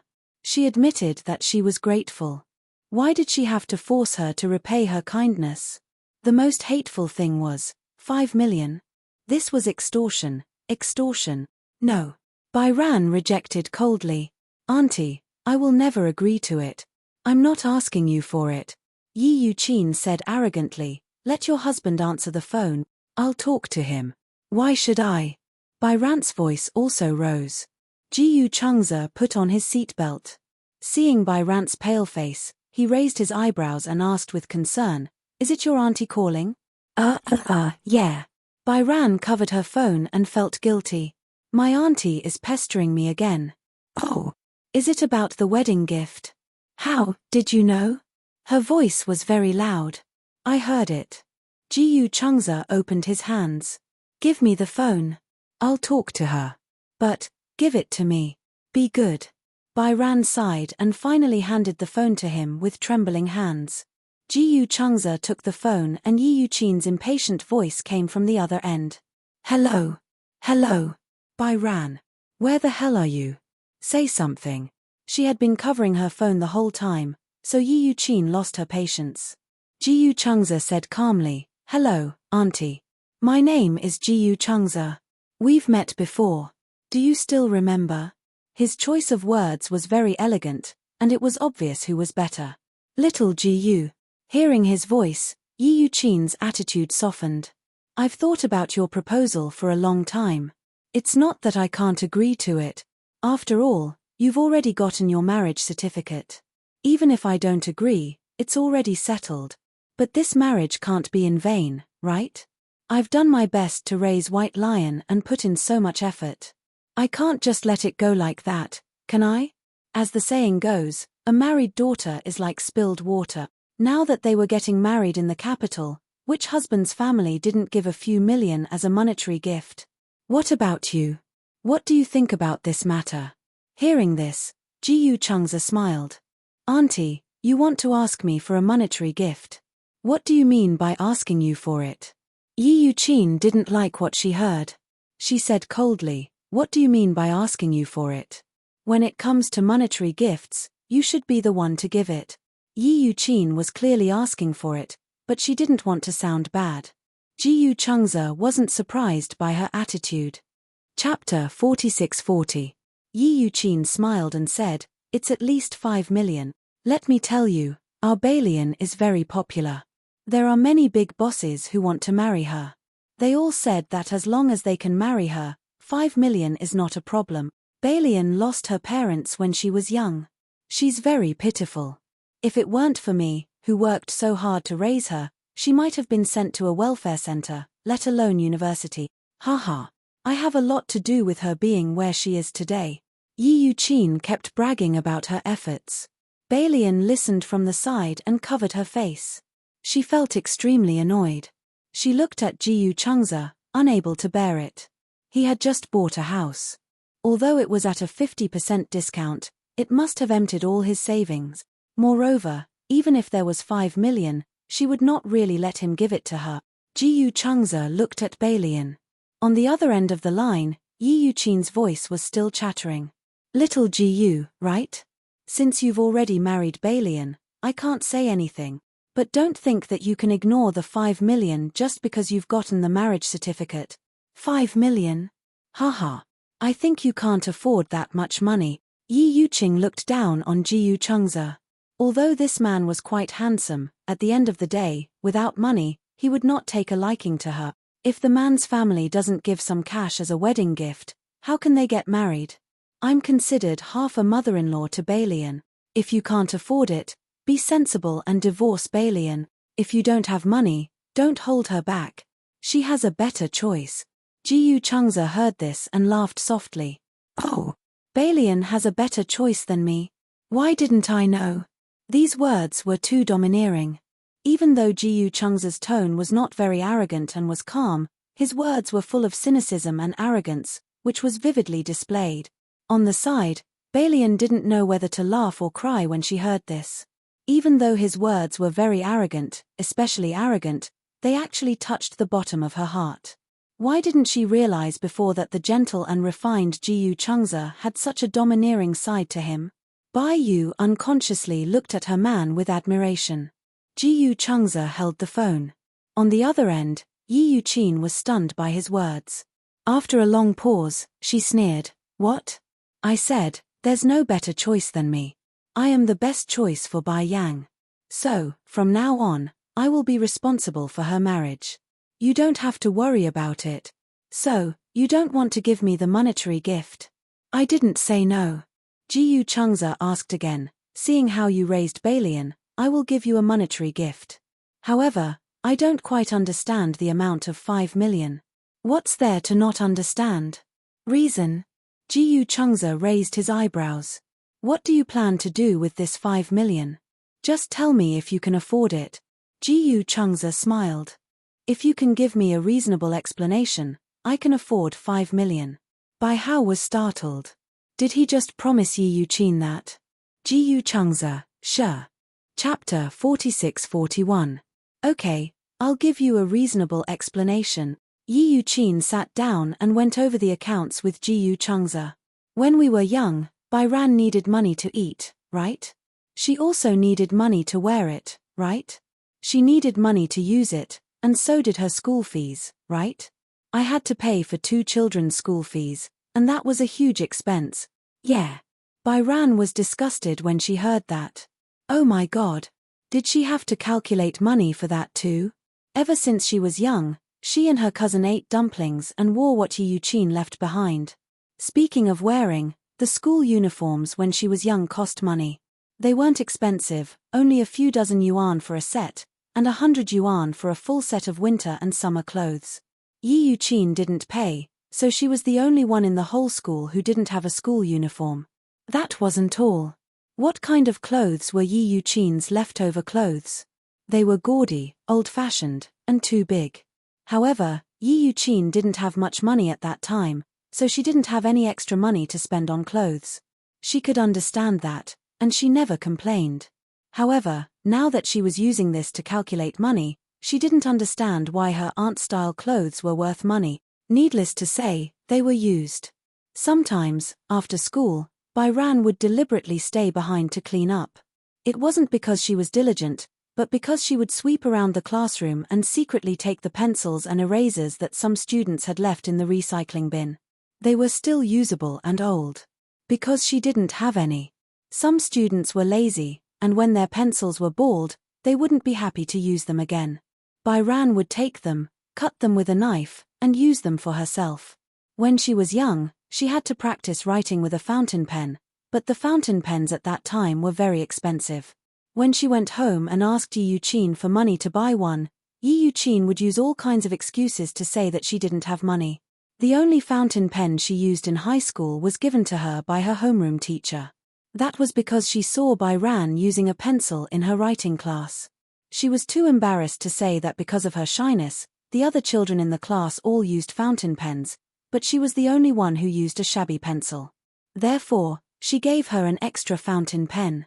This fountain pen was very durable, and it was not easy to get, so Bai Ran had always treasured it. This fountain pen accompanied her to university.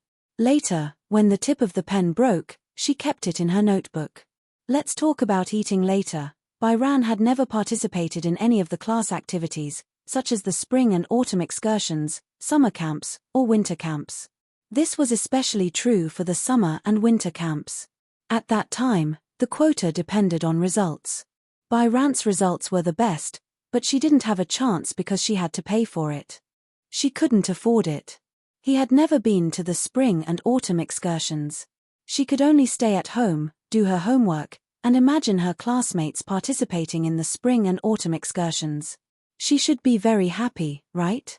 In fact, she did not feel inferior or sad to receive such treatment because the Yi family's conditions were not particularly good. She was already very grateful that he was willing to take her in and support her. But it was too much for Yi Yuqin to use this to ask Ji Chungza for money. Bai Ran was furious, but Yi Yuqin continued, "When I was young, Bai Ran's parents had an accident, and I followed them. That was also money, right? Bai Ran was admitted to a university. In order to raise her tuition fees, I almost sacrificed my son's chance to study." Chapter 46-42. Just think about it.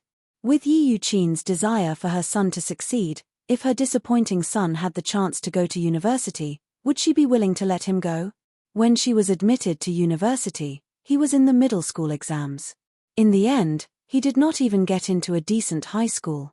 When she first received the graduation notice, Yi Yuqin thought it was for her son. When she realized it was for her, her face fell. The first thing she said was to stop studying and go out to work. She had worked so hard to prepare for the college entrance exams. How could she give up just like that? Bai Ran begged, but Yi Yuqin refused to take out the money. She said she would borrow it, But Yi Yuqin did not waver.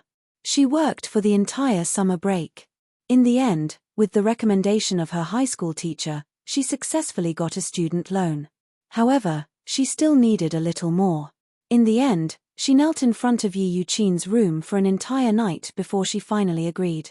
She even borrowed it. In the end, Byran studied and worked part-time while paying off Yi Yuqin and the student loan. Actually, she could pay off the student loan after she started working. However, Byran did not like owing people since she was young. Especially when it came to the country. When she successfully got the student loan, she was really grateful. At that time, she even paid Yi Yuqin back with interest. In the end, in her mouth, it turned out that all this money was provided by her resources. What a joke! Why did she always say things like this? Byran was furious beyond belief. How could Ji Chungza not tell that these were all excuses Yi Yuqin used to get the monetary gift? Why? Don't tell me you think that our Byran is not worth 5 million? Yi Yuqin deliberately provoked him. Ji Chungza raised his eyebrows. Why is Byran's value measured in 5 million? It was simply insulting to measure her with money. Yi Yuqin said, then give me 5 million as a monetary gift. Otherwise, you won't have peace even if you marry her. With that, she hung up harshly. Ji Chungza held his phone and felt that this was interesting. As the eldest son of the Ji family, this was the first time in his life that he was threatened by a small town. From her tone, it seemed that if he insisted on not giving her the 5 million, she had other means. Ji Chungza wanted to see for himself.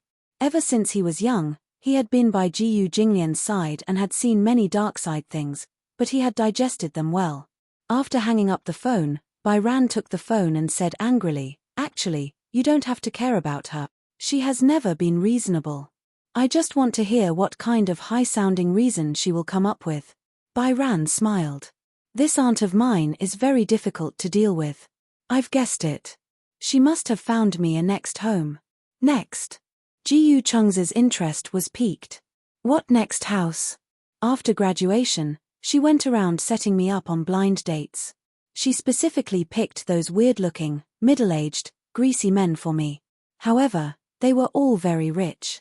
My aunt's request is very simple. No matter what her identity is, as long as she gets married, she will be given a house.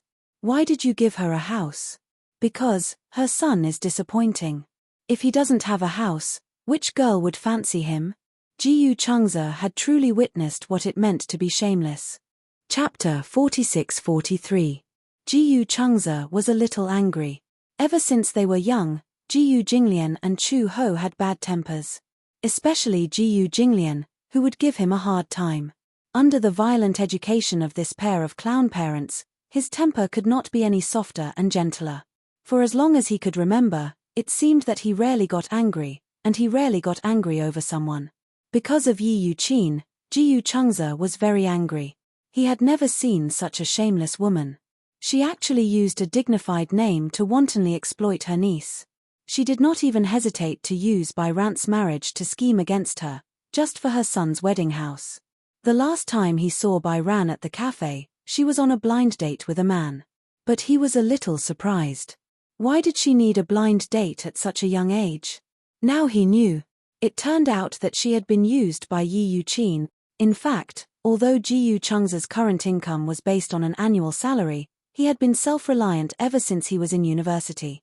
Relying on his own abilities, he had accumulated quite a bit of savings.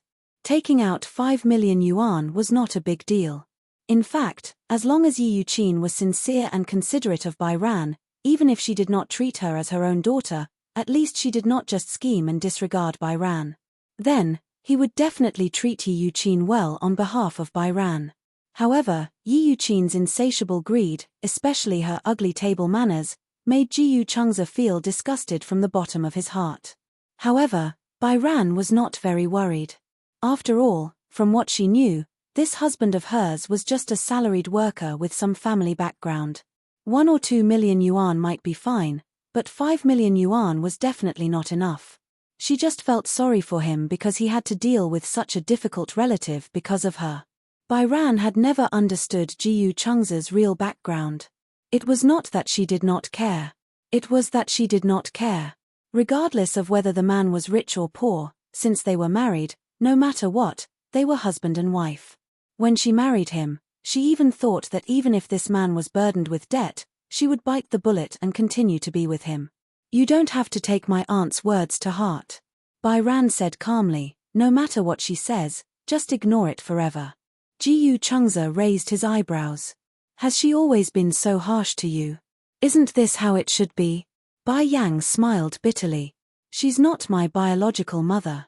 As the saying goes, blood is thicker than water. After all, we're not blood related. If it weren't for my uncle, she and I wouldn't be related at all. Back then, she adopted me.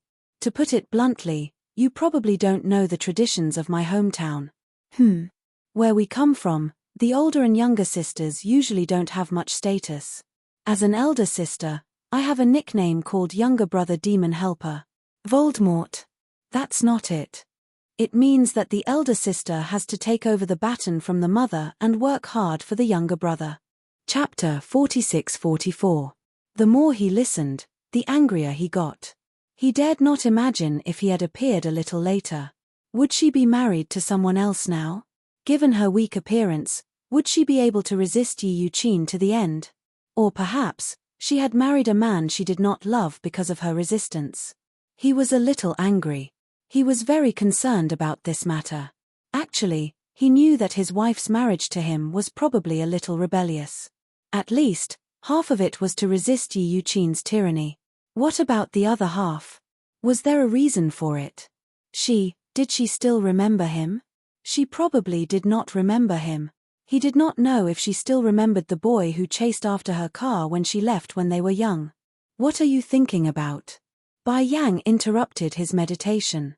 Seeing that his expression was not good, she thought that it was because of Yi Yuqin's matter. She immediately comforted him. Don't be angry. You don't have to lower yourself to my aunt's level. Okay. He nodded. Let's go back. Okay. He started the car and drove back home. They had yet to get the property deed, so the new house had not been handed over yet. However, the two planned to add some soft decorations on top of the house's hardcover. The style of the house mainly depended on the soft decorations. She liked Northern European and Chinese styles, while Jiyu Changza, who had lived in the Jiyu residence since he was young, was sick of the Chinese style, so he leaned toward American and Northern European styles. The two of them had the same interests.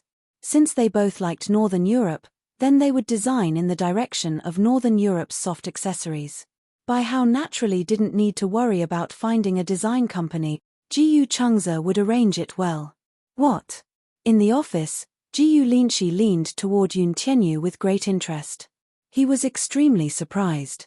Did you say that he's married? Yes, a secret marriage. Yun Tianyu leaned on the sofa with a lazy look. Do you still remember the bet I made with him when I was bored? He must have done it on purpose. Jiyu Linshi, who was sitting in front of him, was dressed in a well-ironed suit. After more than a decade, he had grown from a handsome boy to a handsome man. His tall height, well-proportioned body, and the suit made him look even more handsome. He leaned forward with interest and couldn't help but ask, that day, did he take that girl to buy a house? Yes. Yun Tianyu was exasperated. I didn't expect him to be the first to get married among us. I thought that you would be the first one to get married. In the end, you don't even have a girlfriend. Instead, the youngest one got married in a flash. First, it's a flash marriage, and now it's a secret marriage. What kind of tricks is this kid playing? The Jiyu family doesn't know about this at all. Yun Tianyu was surprised at this. He originally thought that Jiyu Jinglian and Chu Ho would have seen Byran. Even I haven't seen that girl before. I don't know what that kid is up to. He's so mysterious. Yun Tianyu furrowed his brows. Are you really brothers? Yes. If Xiaochen gets married in a flash, even if Daddy and Mommy don't know, I'll definitely find out. Hee. Jiyu Linshi coldly said, that kid and I grew up together. Our brotherhood isn't as deep as yours. He silently cursed in his heart, this brat, marriage is such a big thing, and he didn't even discuss it with me in advance. Chapter 46-45. His closest to your Auntie Chu Ho, but I've never heard him mention this to her. Jiyu Linshi shook his head. I don't know if he did. Why don't you go back and ask around? Who knows, he might have told everyone except you. Jiyu Linshi's lips twitched as his eyelids twitched. Really? Did this brat really tell everyone except for him? That was impossible. Still, if that was not possible, why did Yun Tianyu know about it but not him? With such doubts in his heart, he returned home after work and happened to bump into Chu Ho embroidering. She had recently become obsessed with embroidery. While others were still obsessed with diamond stickers, Chu Ho had already caught up with the trend and was obsessed with embroidery. During this period, there was a sudden rise in the embroidery trend. However, embroidery was not something that anyone could embroider. Jiyu Jinglian and Jiyu Linshi thought that Chu Ho was just doing it on a whim. It was too difficult for her, who was used to holding a gun, to handle something as thin as an embroidery needle. But to everyone's surprise, not only was it not a momentary interest, but it was also a very good game. Jiyu Linshi stood at the door and watched her for a while. Chu Ho was so engrossed in embroidery that she did not realize that he had returned. He stared at her for a long time. Perhaps it was because they had been together for a long time, but after so many years, Chu Ho did not show any signs of aging. She and Jiyu Jinglian seemed to have used some kind of immortality method. Other than their facial features becoming more mature and their smile showing some wrinkles, there were no other changes. Chu Ho did not usually do any expensive skincare. Other than a few creams, she did not learn from the other rich ladies to plant golden thread or inject sheep placenta into her body. Instead, she exercised frequently. Chu Ho had been training since she was young. If she did not exercise during her free time, Chu Ho would feel especially lethargic. After so many years, Jiyu Jinglian did not change much other than his character becoming more mature. Rather than saying that he was steady, it would be better to say that he had already stepped into the life of an old man. In the morning, she held Chu Ho's hand and went for a walk. When she was running, he would carry the birdcage in the park and enjoy the morning breeze. Jiyu Jinglian was obsessed with raising parrots. Raising a parrot was one thing, but other people were walking a dog, but he insisted on walking a bird. Therefore, Jiyu Linshi said that Jiyu Jinglian was already an old man. Brother, why are you back so early today? Jiyu Xinghan's voice sounded. Upon hearing this, Chu He immediately raised her head and turned to look at the man.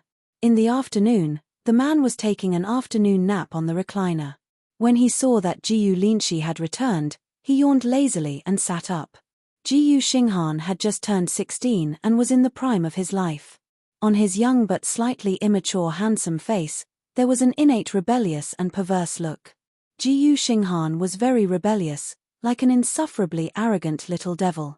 He seemed to have inexhaustible energy. Now, he had become Jiyu Jinglian's biggest headache. Chapter 46-46. When they were young, Jiyu Xinghan and Jiyu Linga looked quite alike. As they grew older, the difference in their looks began to be like heaven and earth. Jiyu Linga looked especially like Jiyu Jinglian. She had a bright appearance, especially her peach blossom eyes. She had inherited Jiyu Jinglian's exquisite eye shape, but she had a natural charm that girls should have. When she was young, people often said that if Linga grew up to be like Jiyu Jinglian, the people proposing marriage would probably trample over the Jiyu family's doorstep. Jiyu Jinglian snorted and said lightly, if Linga grew up, those unscrupulous boys would not even have the chance to cross the Jiyu family's threshold. Since they were young, Jiyu Jinglian favored Jiyu Linga, while Jiyu Xinghan was closer to Chu Ho. Opposites attract. This rule was so applicable in the Jiyu family. Jiyu Jinglian's temper was quite bad, but he could do nothing about Jiyu Linga. At this moment, Jiyu Linga said that she wanted to fly a kite, so Jiyu Jinglian eagerly took his precious daughter to the park. Chu Ho was left at home to embroider, while Jiyu Xinghan took a nap and accompanied her. Linshi, why are you back so early today? She was a little surprised. Jiyu Linshi casually put his briefcase on the table and smiled. There's nothing to do at the company, so I came back early. Oh. Chu Ho nodded and took out her embroidery work as if it was a treasure. She leaned in front of him and said proudly, look, how is my embroidery? Very good. You're too perfunctory. You didn't even look at it much. Ji Linshi was helpless. Mom, you know that I don't know anything about embroidery. As long as it's embroidered by you, I think it looks good. Chu-ho smiled and did not blame him. She took the embroidery back to the table and began to embroider seriously. Ji Xinghan yawned again. Mom, you've been embroidering with your head down. Isn't your neck sore? It's not sore. Be careful of cervical spondylosis. Chu-ho glared at him. Ji Xinghan felt guilty from the stare and whistled. Pretend I didn't say anything. I'm just concerned. Ji Linshi suddenly asked, Mom, has Changza been back recently? Him? Chu-ho looked up, narrowed his eyes, and said, I almost forgot about him if you didn't mention him. Ha ha ha. If second brother heard this, he would probably cry in the toilet. Mph, your second brother's heart isn't so delicate. He cries so easily. It's not like he was a child anymore. I thought that he would come back to visit you soon. Chu-ho was speechless. That brat has almost forgotten all about me and his father. Ji Xinghan could not help but complain again, aren't you the same as Dad? You've also forgotten about him completely. Chu-ho's face turned slightly red. Don't you dare talk too much. Ji Xinghan quickly raised his hand and patted his face. Big mouth, mother. I'll slap myself. You don't have to do it. Chu-ho was satisfied. She turned her head and looked at Ji Linshi. Why are you asking about him? Nothing. I saw that he hasn't been home recently, so I'm just asking. Maybe he's busy with work. Chu-ho did not take it to heart. Ji Linshi touched his nose. Haven't you heard from him recently? Didn't he talk to you on the phone? Chapter 46-47. Ji Xinghan said coldly again, didn't mother say that she had almost forgotten about second brother completely? Chu-ho glared at him again. Ji Xinghan, why are you so talkative? Higher. I just pity second brother. He doesn't even have a sense of existence anymore. Before Ji Xinghan could finish speaking, he quickly dodged. As expected, Chu-ho picked up the phone beside her and threw it at him. As he dodged, he reached out his hand and accurately caught the phone that she had thrown at him. Mom, your temper is getting worse. Are you going through menopause soon? As soon as Ji Xinghan finished speaking, Chu-ho suddenly stood up and looked furious. Why? Are you itching for a beating? How many days have I not taught you a lesson? Have you become arrogant? Well, I'm going upstairs to read. Ji Xinghan finished speaking resentfully, then walked around her and went upstairs dejectedly.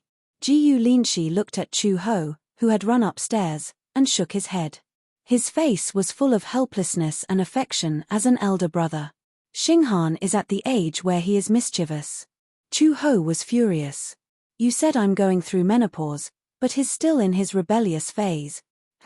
The mention of menopause seemed to have hit Chu-ho's sore spot. Previously, Chu-ho's temper had been particularly irritable and she had been suffering from insomnia. When Ji Jinglian took her to the hospital said that she was going through menopause and that these were normal reactions. Telling a woman that she was going through menopause was undoubtedly telling a man, you can't do it anymore. It was the same critical hit. Chu-ho almost kicked up a fuss in the doctor's office. She said a famous saying, menopause? I'm still so young. Imagine a woman in her 40s saying that she was still so young. In the entire office, the doctors huddled together and hugged each other as they trembled. They looked at the angry Chu-ho but did not dare to say anything. At that time, Ji Jinglian was afraid of angering her, so he didn't say anything at the scene.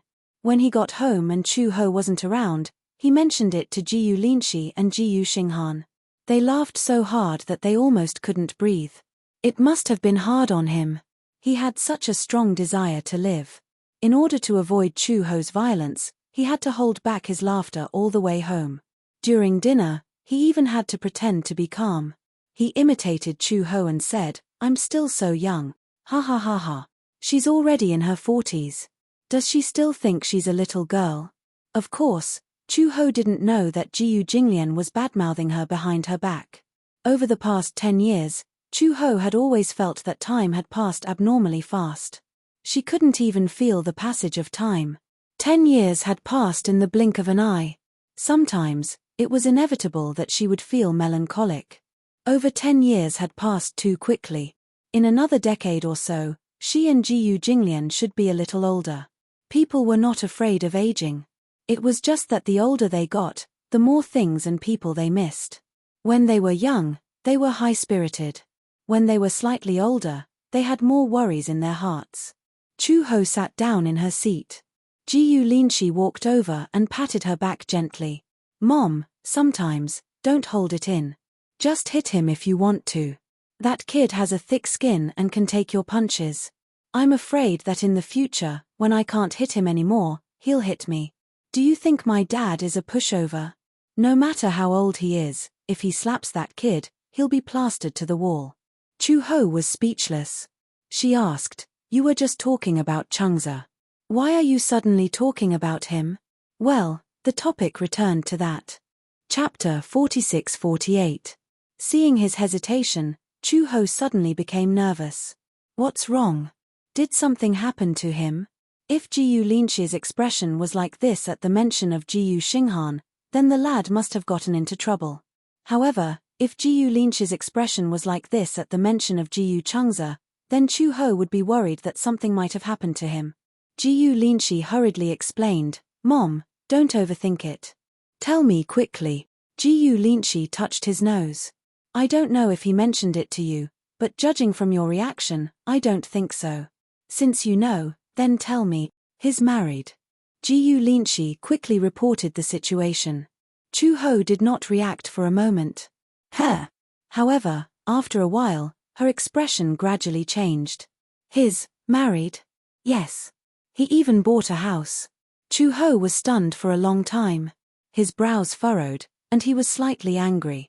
Why didn't he tell me, then? He didn't tell me, either. Then, how did you know? Well, Yun Tianyu told me that he went to Spring River Royal Seal to buy a wedding house. Spring River Royal Seal was a property developed by Shengyu Financial Group. Chu-ho knew this. That lad is all grown up now. Why didn't he tell us that he's married? Chu-ho snorted. Is he afraid that I won't agree to it? I'm so open-minded. As long as it's what he likes, I don't mind even if I have to break my leg. Ah. I'm guessing that there's something he can't say. Chu-ho glanced at him. Really? When are we going to do an unannounced visit? An unannounced visit? Cough. Jiyu Linshi moved closer to her ear. I heard that the lady has moved to Changza's apartment. I also checked her schedule. The day after tomorrow, when she's off and Changza is at work, we can make a surprise visit. Just the two of us?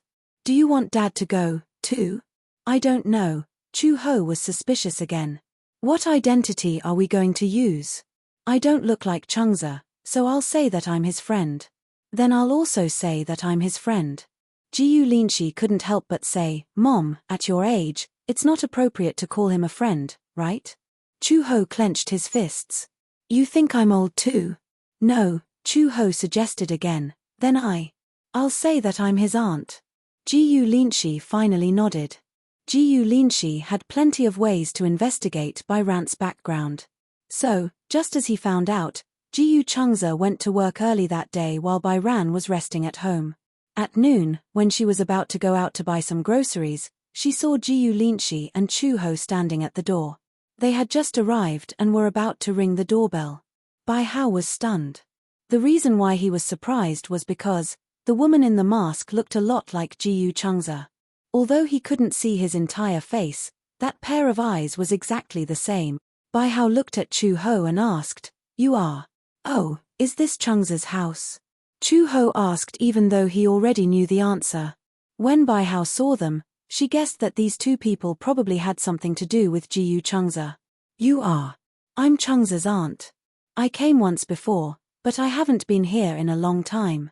Especially when I saw such a beautiful lady opening the door, I was afraid that I might have mistaken her for someone else. Chapter 46-49. Bai Ran ushered them into the house. Chu-ho and Jiyu Linshi looked at each other. Through the mask, Chu-ho whispered to Jiyu Linshi, This girl is so careless. She probably thinks you look like Changza. Chu-ho nodded. The two of them entered the house and Bai Ran invited them to the sofa. She seemed to be in a hurry. After all, it was her first time receiving elders from her family. She wrung her hands and asked tentatively, Changza is still at work. Should I call him back? Oh, it's okay. Chu Ho quickly waved his hand. Jiyu Linshi said, it's okay. We're just here to sit. If he's not here, we'll wait for him to come back from work. Bai Ran was puzzled. Really? Since they were here to look for Jiyu Changza, the atmosphere would be awkward if she was alone when he was not around. Chu Ho quickly changed the topic. Do you have tea? Yes, Bai Ran immediately reacted and said apologetically, I'm sorry. I've been here for so long and I haven't poured you any tea. I'll go boil some water first. No rush. Jiyu Linshi watched her go into the study and looked at Chu Ho. Chu Ho nodded approvingly. Yes, she's quite pretty. It's just that she looks familiar. Yes. Her name is Bai Ran. This name sounds familiar too. It had been so long ago that Jiyu Linshi had almost forgotten that this name had once appeared in his life. When he was young, there seemed to be a girl who was good friends with Jiyu Changza. When he mentioned the name, Chu Ho instantly remembered. Could it be that Ran-er? Unlike Jiyu Linshi, Chu Ho was an adult. Therefore, his memory was deeper than Jiyu Linshi's. Bai Ran, Ran-er? Chu Ho immediately thought of this name. When we were young, wasn't there a girl named Ran-er who was good friends with Changza? Now that you mention it, I remember. Indeed, there was such a girl. Could it be that this Bai Ran was the Ran-er that Jiyu Changza missed so much when he was young? If that was the case, then it wouldn't be hard to explain why Jiyu Changza got married so quickly. He was deeply in love with Shong'er. Even after so long, the photos of him and Shong'er when they were young were still in his drawer. Jiyu Linshi and Chu He exchanged glances with each other. Wait a minute. I'll ask her when she comes over. Okay. The two of them sat upright. When Bai Ran walked over with a cup of tea, Jiyu Linshi pretended to ask casually, You live with Changza? Are you married? Bai Hao was bewildered. He lifted his head awkwardly. She didn't know how to ask this question. She didn't know if she should tell them the truth. Most importantly, she did not know if Jiyu Changza had any intention of announcing their marriage to his family. They had a secret marriage. Jiyu Linshi saw that she was hesitating and immediately comforted her. It's okay. Just say it. I heard that Changza is married. It's just that he hasn't had the time to hold a wedding, right? Bai Hao nodded. Yes, we haven't had the time to hold a wedding. We are married. What's your name? Bai Ran. Bai Ran explained, Bai as in Bai, and Sheng as in Shunga. Chapter 4650. Oh, that's because I was adopted by my aunt when I was very young. Because I had to register for the household register, my aunt simply adopted me. Naturally, my surname was Jiang. When Chu Ho heard this, his heart ached. Why were you adopted by your aunt when you were young? Because when I was very young, my parents died in a car accident. I followed my grandmother back to the countryside, but they were not in good health.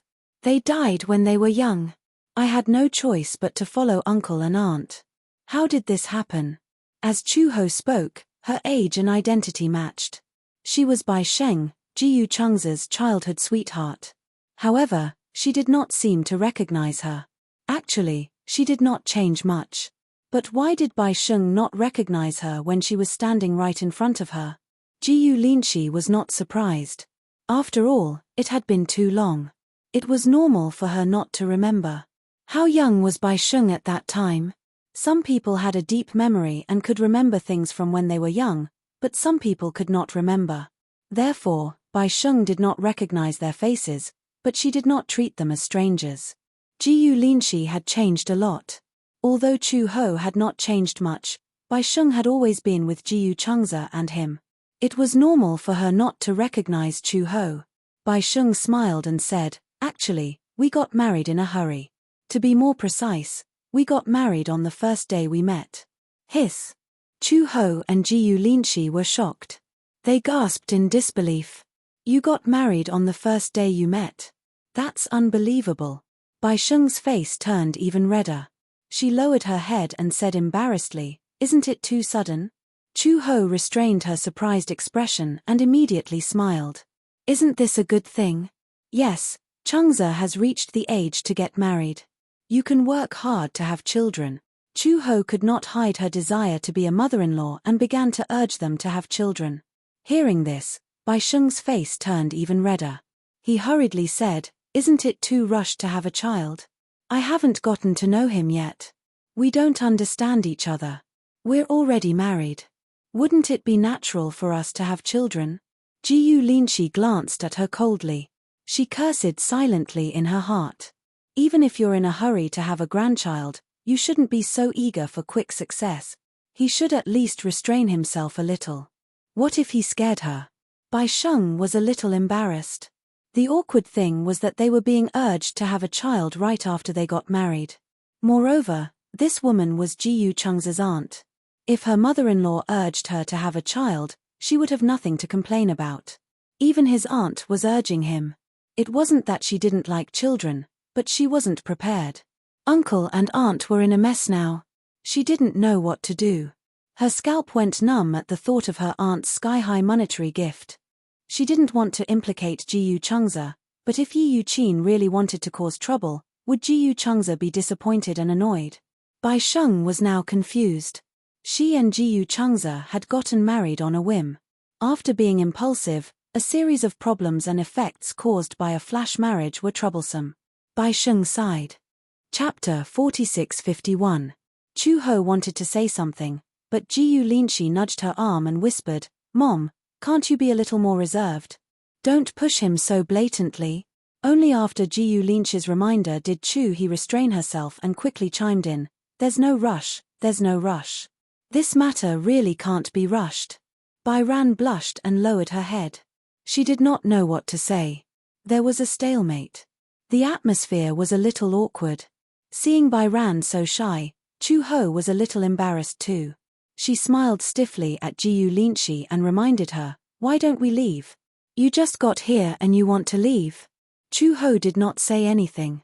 She had nothing to say to this child. Firstly, she had pretended to be Jiyu Cheng's aunt, so she felt a little guilty. Moreover, she would meet Bai Ran sooner or later as Bai Ran's mother-in-law. If she was exposed, it would be very awkward. Chu-ho was worried about this. She recognized Bai Ran as Jiyu Cheng's childhood sweetheart. She had lost her parents at such a young age and was quite pitiful. She did not know how she had lived for the past 10 years. But now was not the time to talk about the past. The future was long. The most important thing now was that she had already figured out Bai Ran's identity and that Jiyu Changza had gotten married in a flash. She was not a woman of unknown origin, so Chu-he was relieved. "We're just here to check out the house. Since Changza is not home, we're going to leave too." Chu-ho stood up and pulled Jiyu Linshi's ear. Jiyu Linshi hissed in pain. He was already very old. He was a man in his 20s, but Chu-ho still pulled his ear all day long. Did he not care about his pride? "Mom, let's go." Bai Ran saw them stand up and hurriedly stood up as well. "You're leaving already? You've only been here for a while. I won't disturb you, haha." Bai Ran was a little embarrassed.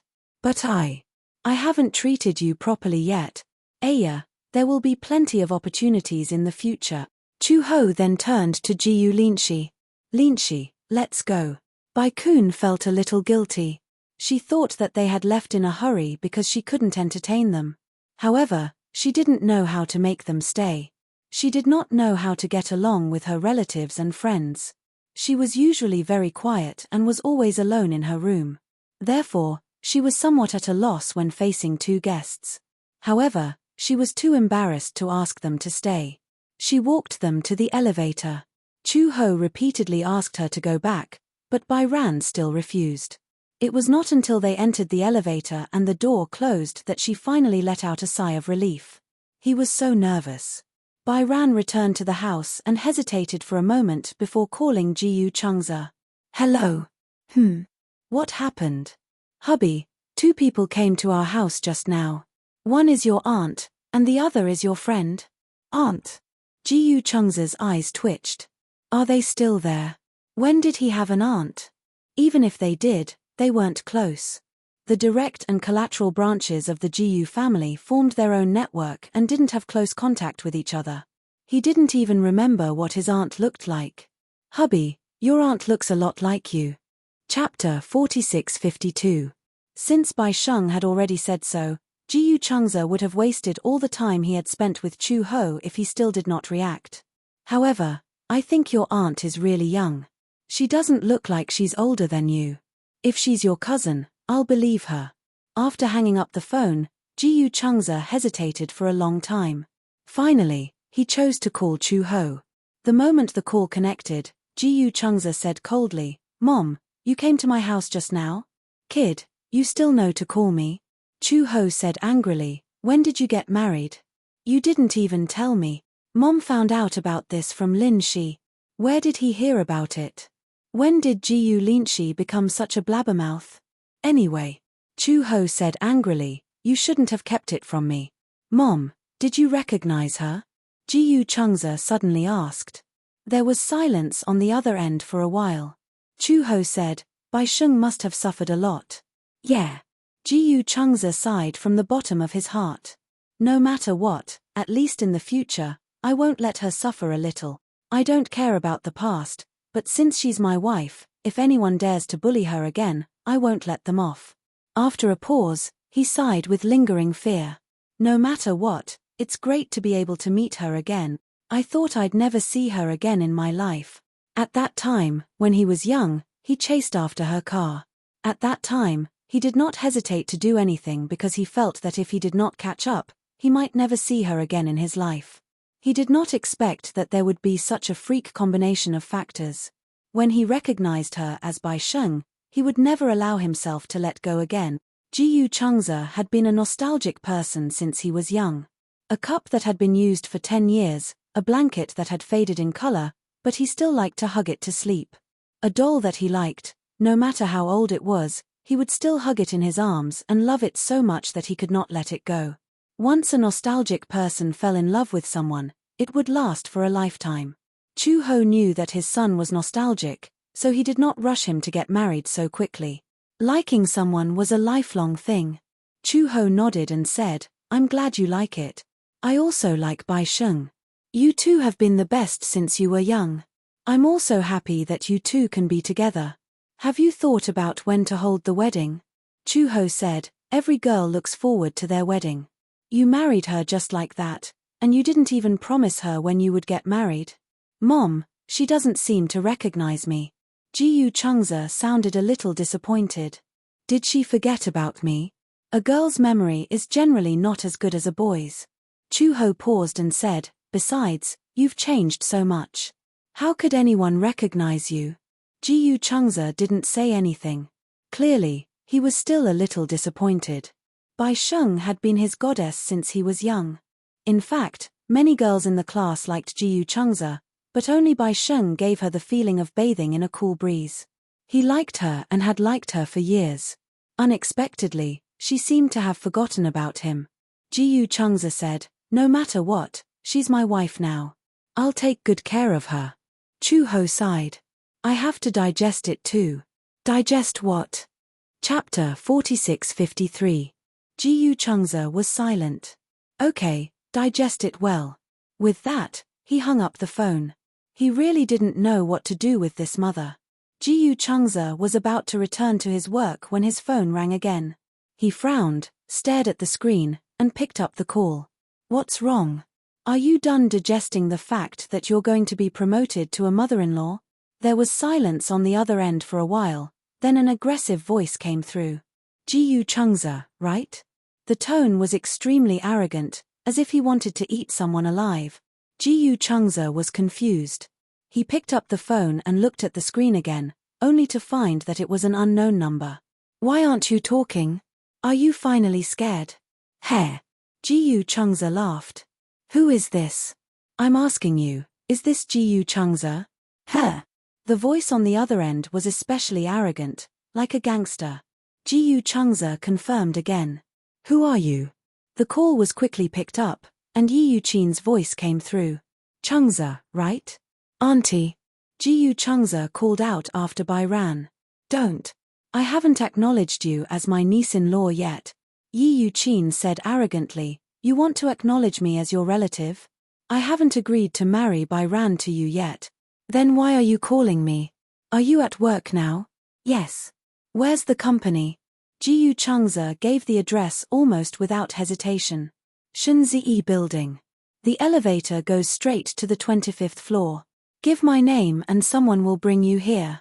Jiyu Changze gave his name almost without hesitation, which surprised Yi Yuqin.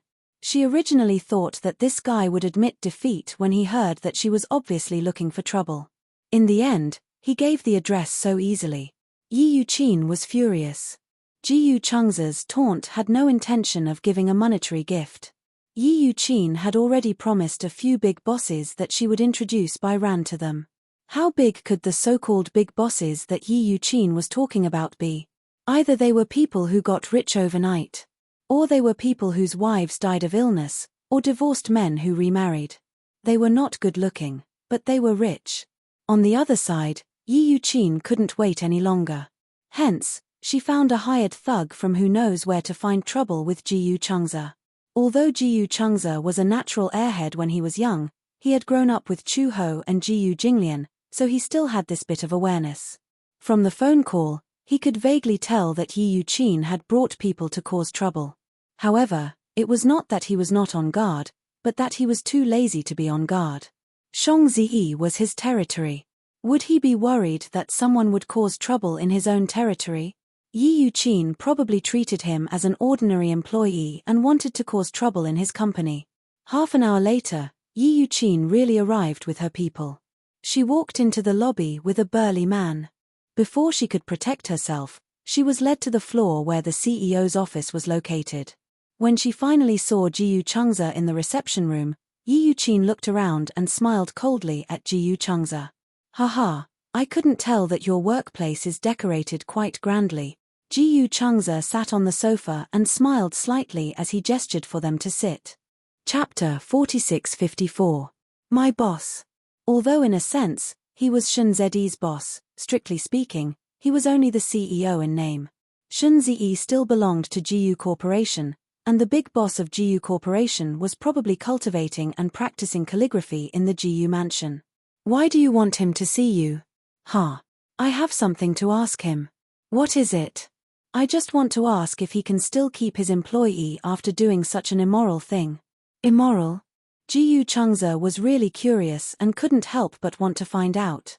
He really wanted to know what kind of immorality Yi Yuqin was talking about. You're a marriage scam. Marriage scam? Jiyu Changze's lips twitched. You don't have a house or a car. I don't know what kind of tricks you use to trick Bai Yu. Nowadays, which family doesn't give a cash gift to buy a house and a car? Jiyu Changze touched his nose and said, I bought a house and a car, but I haven't seen any cash gifts.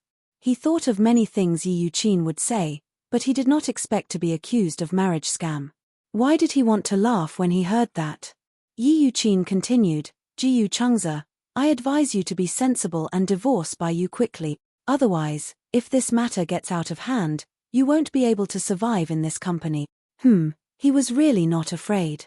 At the side, the assistant in charge of serving tea looked at Yi Yuqin coldly. What was wrong with her? Couldn't she speak properly?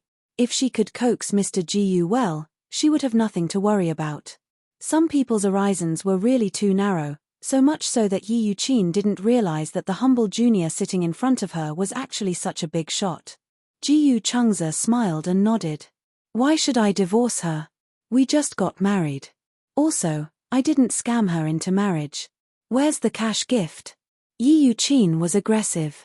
I didn't even see the cash gift. This marriage doesn't count. Why isn't there a cash gift? Jiyu Changze's words made Yi Yuqin raise her eyebrows suspiciously. However, he continued, I'll burn the cash gift for uncle and auntie when I have the chance. You don't have to worry about it. Or do you want it too? I don't mind burning you a little. Originally, since they were already married, he planned to pay his respects to her parents with Bai Hao after they officially met her parents. However, in Yi Yuqin's ears, it had a different meaning. When Yi Yuqin heard this, she was so angry that she trembled all over. This brat was clearly cursing him. Are you cursing me to die?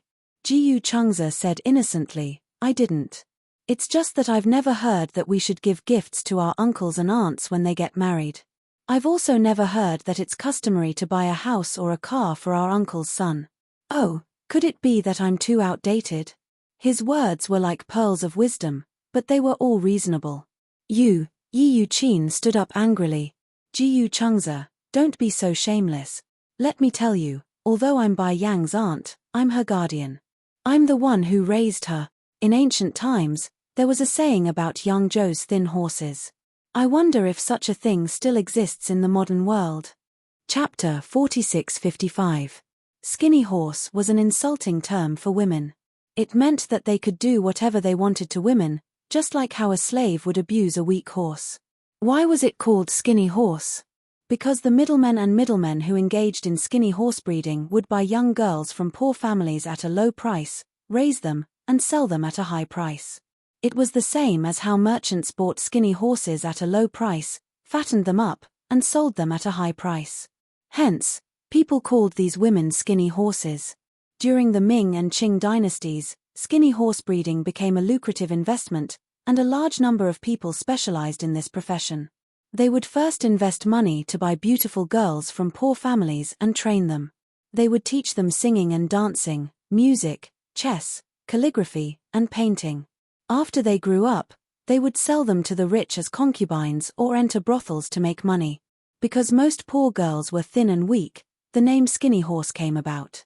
When they first bought a girl, it only cost them a dozen strings of coins. When they got married, they could earn up to 1,500 taels of silver. When the common people saw that there was profit to be made, they would compete to follow suit, and this became the norm. During the Ming dynasty, Yangzhou's salt merchants monopolized the salt transportation industry in the country, and they were rich. Hence, at that time, skinny horse breeding was the most popular trend in Yangzhou. And Yi Yuqin clearly saw the white horse as a skinny horse. Yi Yuqin did not understand the term skinny horse, but she could clearly see that Jiyu Changza's expression had turned cold. I don't care what you're talking about. I'm just asking, are you getting a divorce or not? Divorce? Jiyu Changza smiled. The Jiyu family has a tradition. Once you marry into the Jiyu family, there is no such thing as a divorce. Even if there is, it has nothing to do with other people.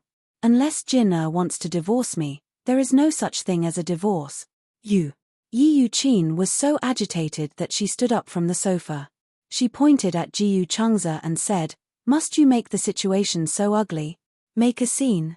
Jiyu Changza raised his eyebrows and said calmly, May I ask, how do you want to make a scene?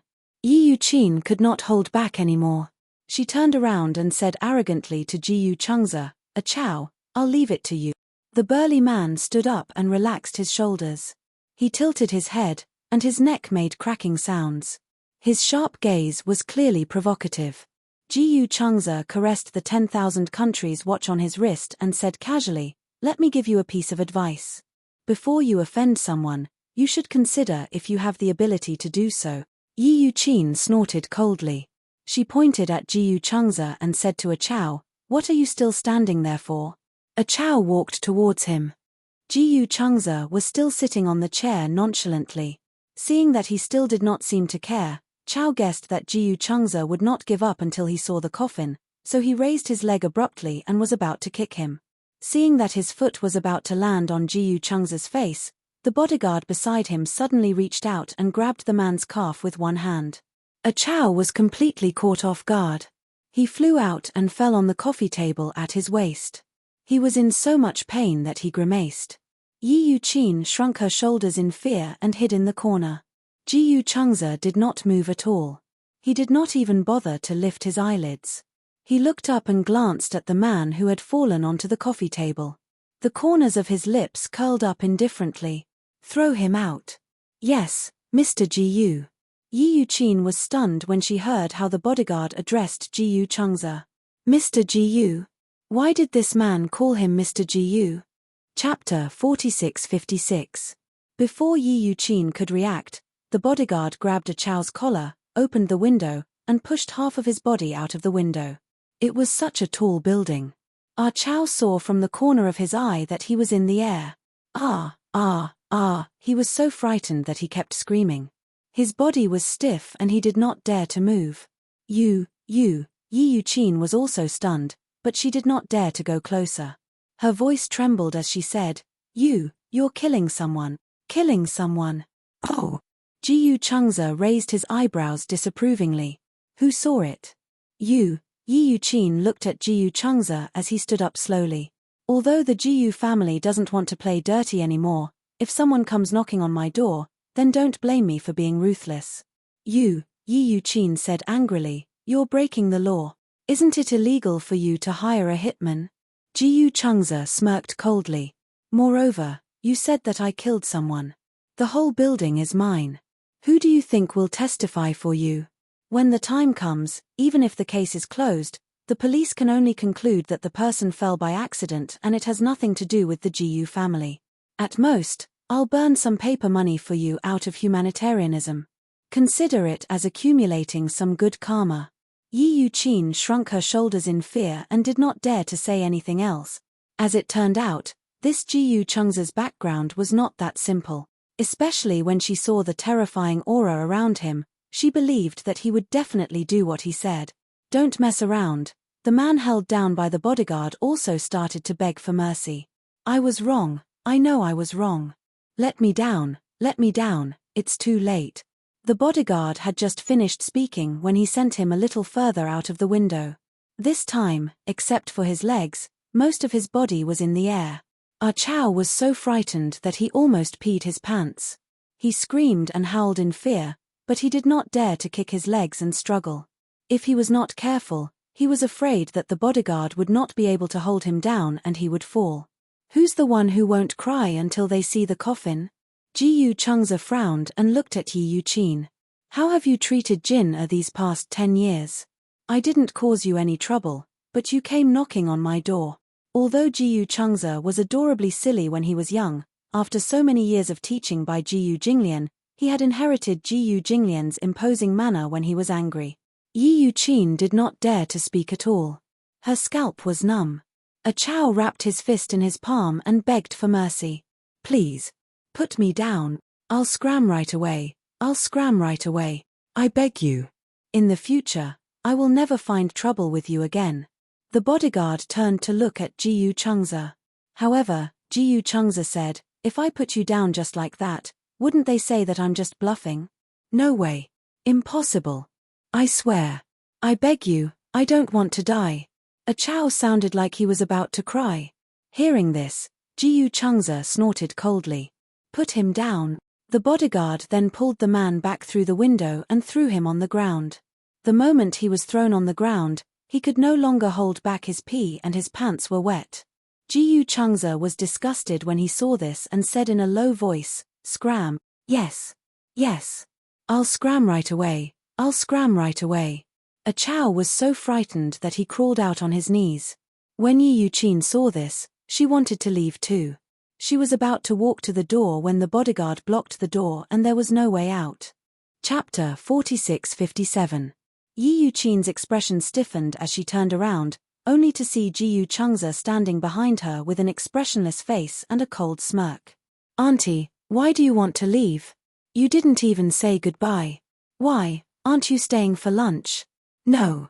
There's no need. Yi Yuqin was terrified. She did not know why. But even though Ji Changze was standing in front of her with a gentle smile, it gave her a creepy feeling. Some people were scarier when they smiled than when they didn't. Yi Yuqin took half a step back and bumped into the bodyguard's chest. Ji Changze saw that she was terrified and slowly took half a step closer. Why, Auntie, are you trembling all over? You were still showing off when you saw me earlier, but now you look like I'm going to eat you up.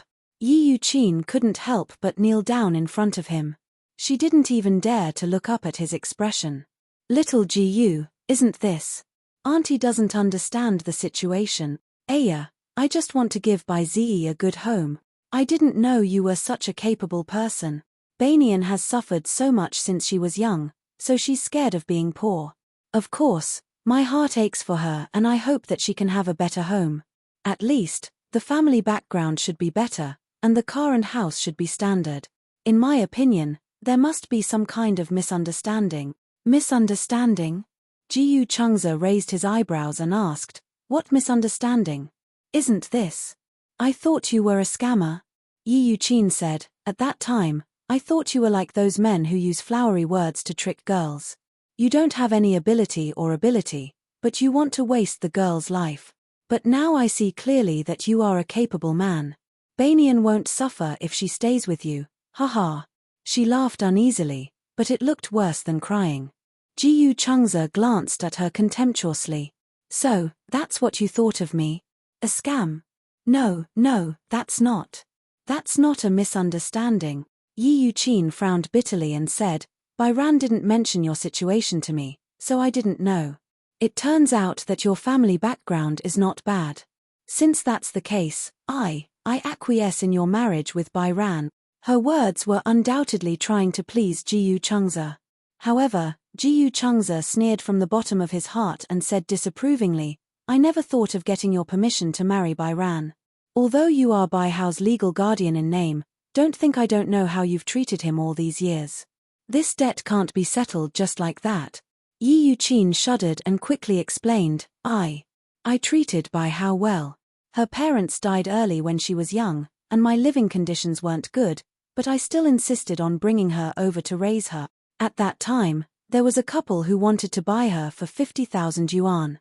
They wanted to bring her home as their daughter. How could I not know that they wanted to bring her home as a child bride? I didn't want to. 50,000. At that time, I was sick and had to undergo surgery at home. I owed a lot of debts, but I didn't ask for the money from Wolfheart. Oh, really? Chapter 4658.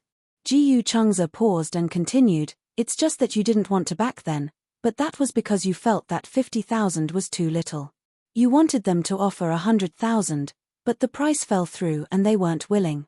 You even pestered them for a while. At that time, someone secretly called the police, so they didn't take Byran away in the end." Yi Yuqin was speechless. Byran knew about these things. She was so young then. Yi Yuqin thought that she didn't know anything. Ji Chungza continued, "Don't tell me that you paid for Byran's college education. Byran did the math, and she said that the money she worked to repay you had been paid off." Yi Yuqin sighed deeply and said despondently, "This child, she really wronged me. I wanted her to pay back the money, but actually, I wasn't really helping her pay back. I just felt that when a girl grows up, she naturally has to be independent. I kept telling her not to rely on men too much and to learn to be independent and spend her own money. I wanted to train her to be independent. If that's the case, why did you keep matchmaking her with rich but old men?" Ji Chungza's words were like pearls.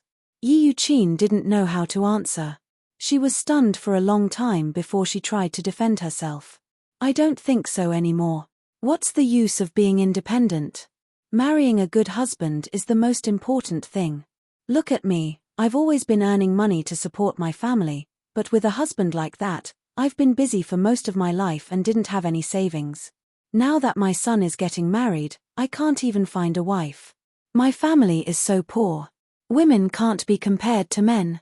Having a man to support the family is better than anything else. So, you specially picked some nouveau riche men for her? Even if they are all divorced and widowed. I've tested my character first." Yi Yuqin said righteously. "Although they are widowed, they are good people and will treat Byran like a treasure." The more Ji Chungza listened, the more he wanted to laugh. Byran's aunt was not very cultured, but when she started to quibble, she came up with one thing after another. Ji Chungza glared at Yi Yuqin in disgust and suddenly lost his patience. "When are you going to stop quibbling?" Yi Yuqin shuddered from his cold tone and knelt on the ground, trembling. I'm sorry. If you think that it's my fault, then I can't defend myself. Xiao Jiyu, there are times when people's minds. I admit that I was muddle-headed. Being muddle-headed is being muddle-headed because of concern. I love Baihua so much that I treat her like my own daughter and dote on her. However, you can't blame me for doing something bad with good intentions." Ji Chungza clenched his fists. If it weren't for the fact that he didn't have a habit of hitting women, he would have kicked her out of the door. However, just because he didn't make a move, it didn't mean that he couldn't make others move. Ji Changza turned around and glanced at the female assistant. He said to her, "Teach this spouting woman a lesson." He ran, he left, Yi Yuqin also wanted to leave. Just as she was about to stand up, the female assistant walked over and grabbed her hair.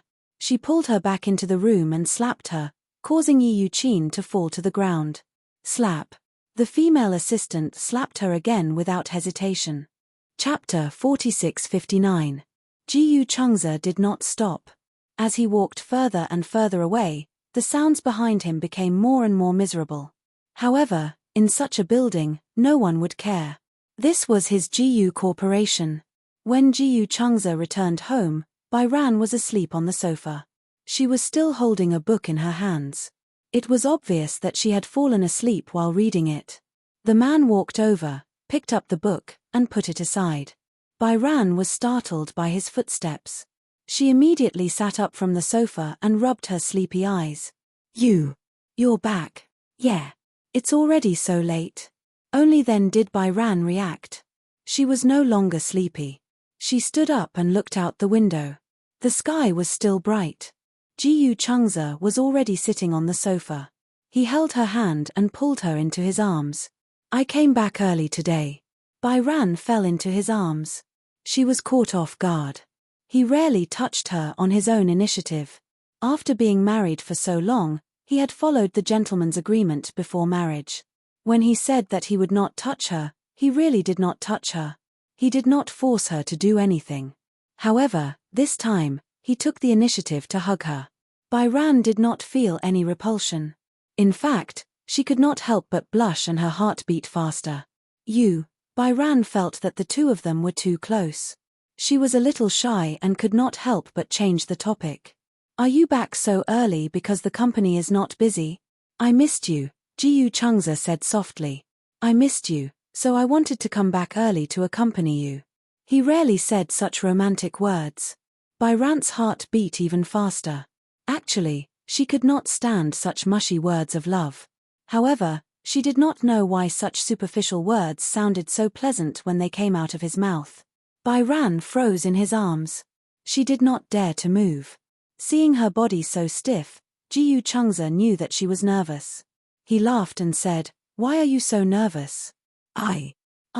She could not say that this was the first time she had been so intimate with someone of the opposite sex since elementary school, right? She was too embarrassed to say it. She pursed her lips and could not say anything. Ji Changza did not need her to say anything. Now, he just wanted to hug her. When he thought of how Yi Yuqin had treated him, his heart ached even more for her. He wanted to make up for her absence in the past 10 years. After so many years, it seemed that no one had doted on her. There was only scheming. If only I had met you earlier. If he could meet her in university and have a sweet relationship with her, it would be about time for him to get married after graduation. Perhaps, at this age, he and she would already have a cute child and a warm and happy family of 3. However, although fate was late, love was not. Ji Changza was a very stubborn person. He believed in love, and at the same time, he was a very nostalgic person. Bai Yu was the first girl who made his heart move. At that time, they were still young and didn't know much about relationships. They were just pure childhood sweethearts. However, as time passed, he missed her even more. Perhaps, he had already forgotten her silhouette. If not for the fact that he kept her photo, he would take it out from time to look at it when he missed her.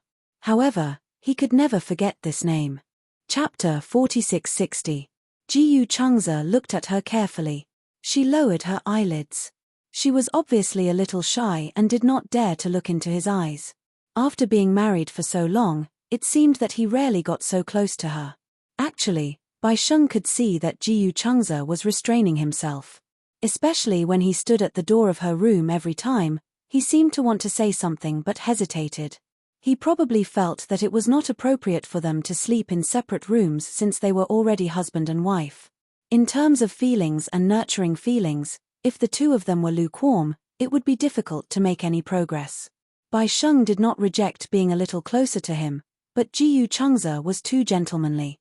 As a girl, she could not be too proactive. However, Ji Changza stayed by her side and did not touch anything. It was as if they were in a platonic marriage. She knew that there was a limit to a man's tolerance. He had been holding it in. At first, she was uneasy, nervous, and then scared. In the end, she started to feel embarrassed. Changza, don't speak. Ji Changza used a finger to stop her from saying anything.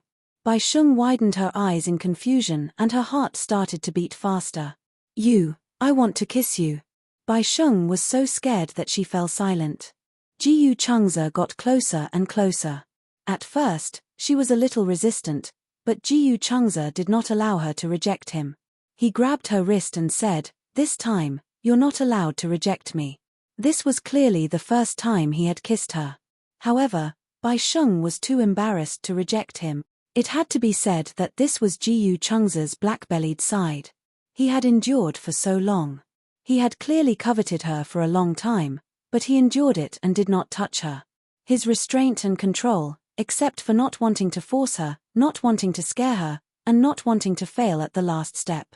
In the end, he had become a first-class gentleman and lived under the same roof with the person he yearned for, but he did not cross the line at all. In the end, Bai Sheng was the one who felt a little guilty and embarrassed. This way, when he started to take the initiative, she would not have the nerve to reject him. He admitted that such a method seemed a little despicable. He had said that he would wait until she was willing, but if the woman really agreed, with Bai Sheng's introverted personality, she would probably never agree. A woman's greatest reservedness was to not admit it even though she had the same desire in her heart. Thousands of years of tradition had taught women to be reserved and even conservative. As a man, he had to be more proactive. Ji Changza pinned her down and in the next second, he kissed her without restraint. At that moment, when their lips touched, her mind was in a mess. She seemed to have subconsciously accepted him, but what was the reason for that? Was it love? Was love so easy to fall in love with? Responsibility? She didn't think she was that responsible. That was, repay him? To repay his kindness. He saved her from the abyss of suffering and gave her a warm home. With this thought in mind, she didn't resist him that much. Bai Sheng did not understand. For as long as she could remember, she didn't seem to have any close friends of the opposite sex. She had an inferiority complex and was antisocial. She always felt that she couldn't repay the kindness of others. Ji Changza had treated her well, and she wanted to repay him with more. Bai Sheng's thoughts ran wild as he clumsily accepted her kiss. Chapter 4661. It was also Ji Changza's first time kissing. Bai Ran was his first woman. He had no experience in dating. Chu Ho had always hated him for not being enlightened in this aspect. He had brought home so many girlfriends his age, but he did not do anything. If he was not her biological son, she would really suspect that something had gone wrong. If Ji Changza had not patted his chest and assured her of his sexual orientation, she would have really thought that her son liked men. Therefore, although the two of them were kissing, it was not an exaggeration to say that they were fighting. Their teeth collided, as if they were sharpening their knives. Bai Ran could not help but push him away and asked in a questioning tone, "Are you biting me, or kissing me?" Towards the end, she could not help but become even more shy. She lowered her head and mumbled a few words. Ji Changza said, "It's my first time kissing." "What about you?" "I don't believe it's your first time kissing." Bai Ran thought that he was lying to her. He was so handsome and had such a good personality. Even if he did not chase girls, there should be many girls chasing after him. How could he not have a girlfriend? When Ji Changza heard this, his lips curled into a smile. "I never lie. But it's really my first time kissing." "You've never been in love?" Bai Ran looked as if she had discovered a new continent. No, Ji Changza felt a little guilty. He really did not have a girlfriend, but why did Bai Ran look like she did not believe him? He quickly explained, "My sexual orientation is normal." Fat. Bai Ran could not help but be angry. "Who asked if your sexual orientation is normal? Why do you sound like you're trying to hide something by saying this?" "Because even my biological mother asked me this suspiciously." As Ji Changza said this, he sat at the side angrily. He recalled how he had summoned him back to the Jiyu family and interrogated him like he was a criminal. He did not know who she had heard from, but she was now questioning him like he was a criminal. Byran heard this and did not believe it. How is that possible? Your mother? Phut, is she so avant-garde? She could not help but laugh again. Jiyu Changze was also extremely helpless. You ruined the atmosphere. Just now, the atmosphere was so good.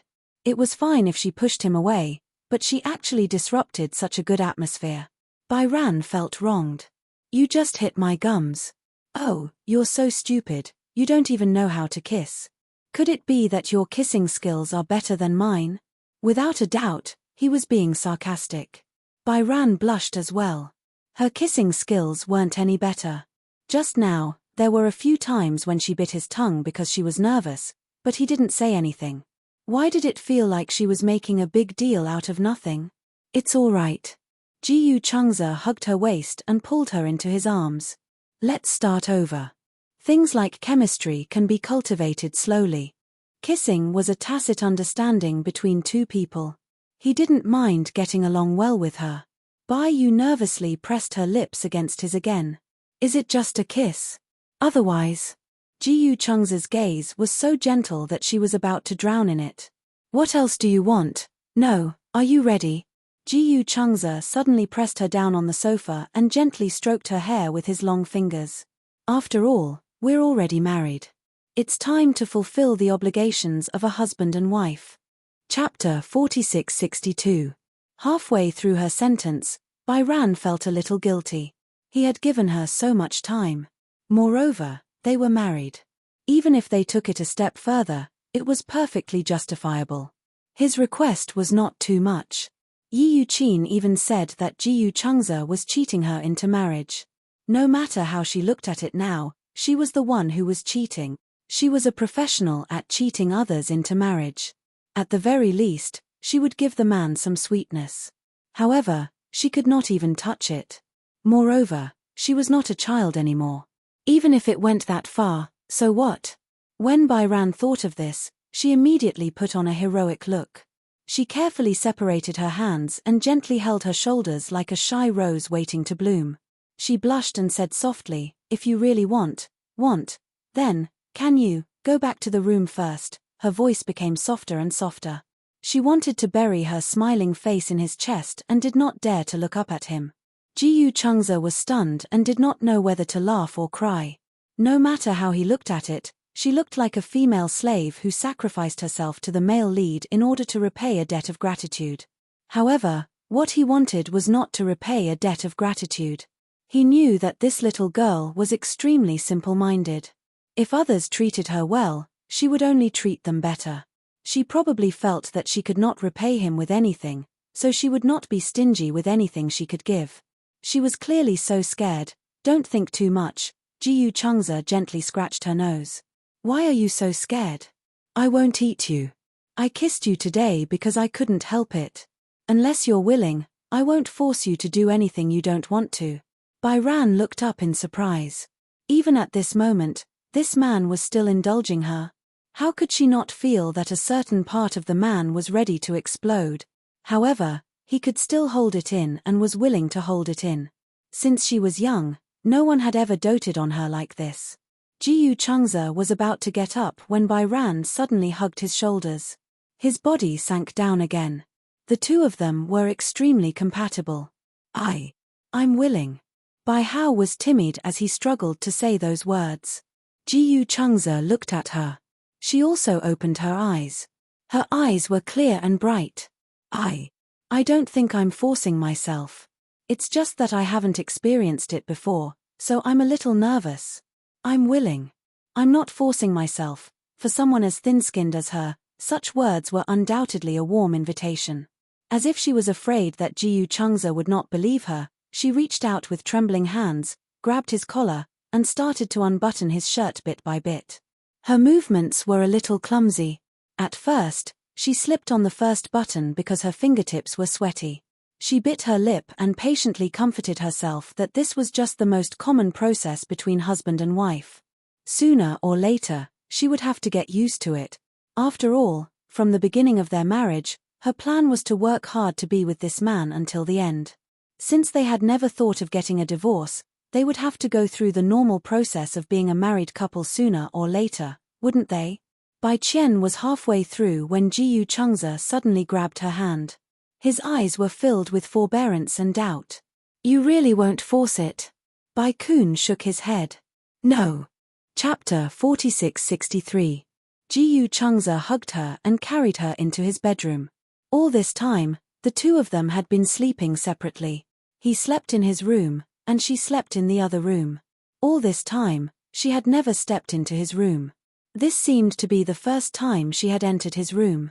It was a huge room with a bed and a wardrobe. Outside the floor-to-ceiling windows was a balcony that served as a bustling night market. The next second, she was thrown onto the bed. His bed was extremely soft.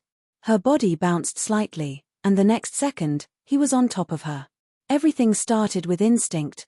Her body felt like it was filled with magma. It was boiling hot and almost burned her. After having her once, he finally stopped. When she woke up again, it was already dawn. She did not sleep very well. For the first time, she could only feel pain. Although he was very gentle, the pillow was still wet. Oh no, she still had to go to work tomorrow. Bai Ran opened her tired eyes. She did not have any extra energy to think about tomorrow. In the morning, at 10 o'clock, Bai Ran's phone rang crazily. Jiyu Chengze was the first to wake up. He muted the ringtone and saw that the caller ID was team leader. He thought that it was her boss calling. Oh right, how could he forget that she had to go to work today? Did he go too far yesterday? She was still buried in his arms, sleeping soundly. Jiyu Chengze picked up the call. On the other end, a woman's angry voice could be heard. It's 10 o'clock, Bai Ran. Are you still planning to come to work? Give me an explanation. Sorry, Bai Ran is sick today and can't go to work. There's a reason for this, so I didn't ask for leave. I'm very sorry. On the other end, the woman was stunned. She asked blankly, I'm Bai Ran's husband. Oh. Bai Ran is sick. Yes. Then why didn't you ask for leave in advance? Jiyu Chengze laughed. Excuse me, who can predict that they will fall sick? Bai Ran wanted to go to work today, but I stopped her. She has a high fever, so she can't go. Oh. I want to ask for leave for her. How many days? A week. A week. What fever would take a week? If you take a week off, it won't count as full attendance. You can take a day off at most. Moreover, if you don't pass the approval of the leaders, your salary will be deducted. Deduct as much as you like. If he wasn't feeling well, he couldn't force himself to go to work. Is your company a vampire? As he spoke, Jiyu Chengze did not give her any face and hung up the phone. On the phone, there were many alarms. The alarm went off, but neither of them woke up. Jiyu Chengze hung up the phone and put it under the pillow. He hugged her and went back to sleep. In the afternoon, Bai Hao slowly woke up.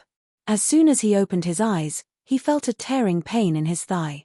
Although it didn't feel like being run over by a heavy truck, it was still a tearing pain. With just a slight movement, his nerves felt as if they were sealed by cement, sore and swollen. Bai Ran grimaced in pain.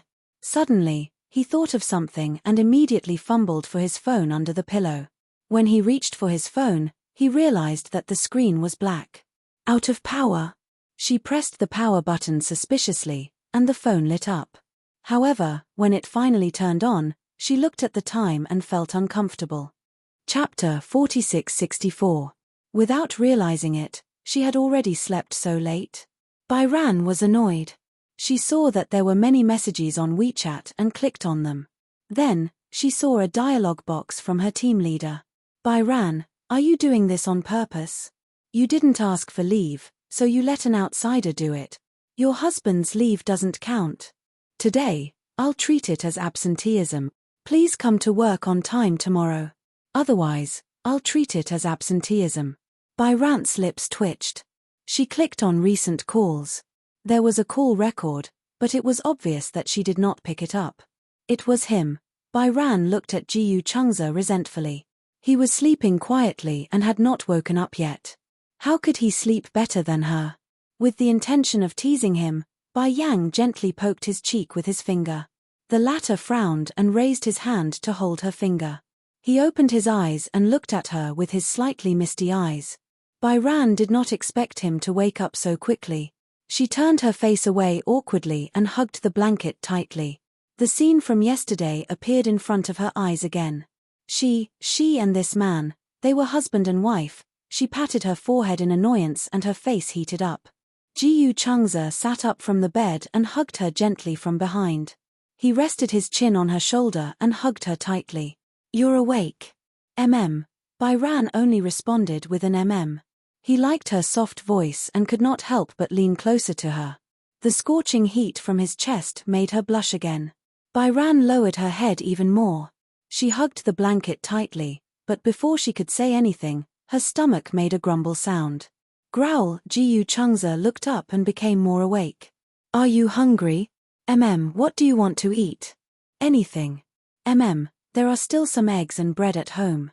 After a pause, Jiyu Changze asked, "I'll cook a poached egg for you, Although she was shy to face him, she still mustered up the courage to ask, "Do you know how to make sweets? The kind that's soft and fluffy?" Yes." Jiyu Changze kissed her earlobe. "I'll make them for you." With that, he got off the bed. Bai Yu immediately covered his eyes in embarrassment.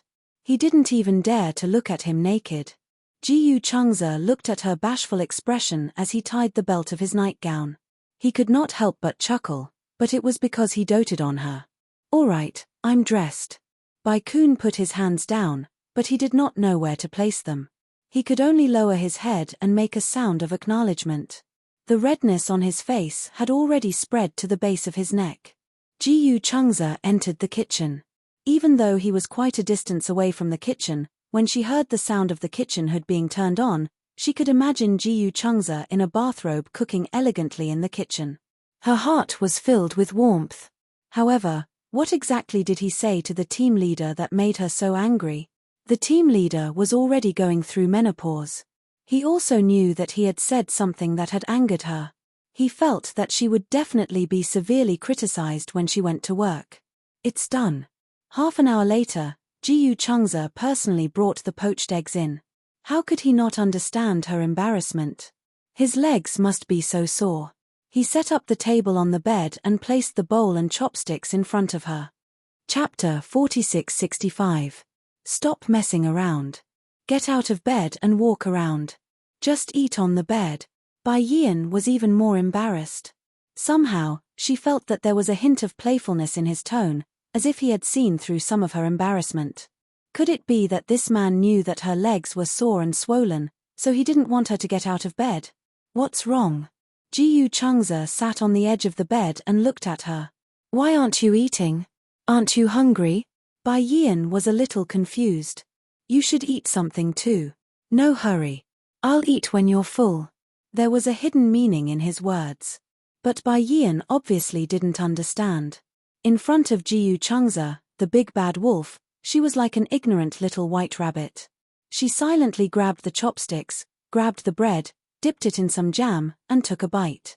The soft bread paired with the sweet jam was delicious.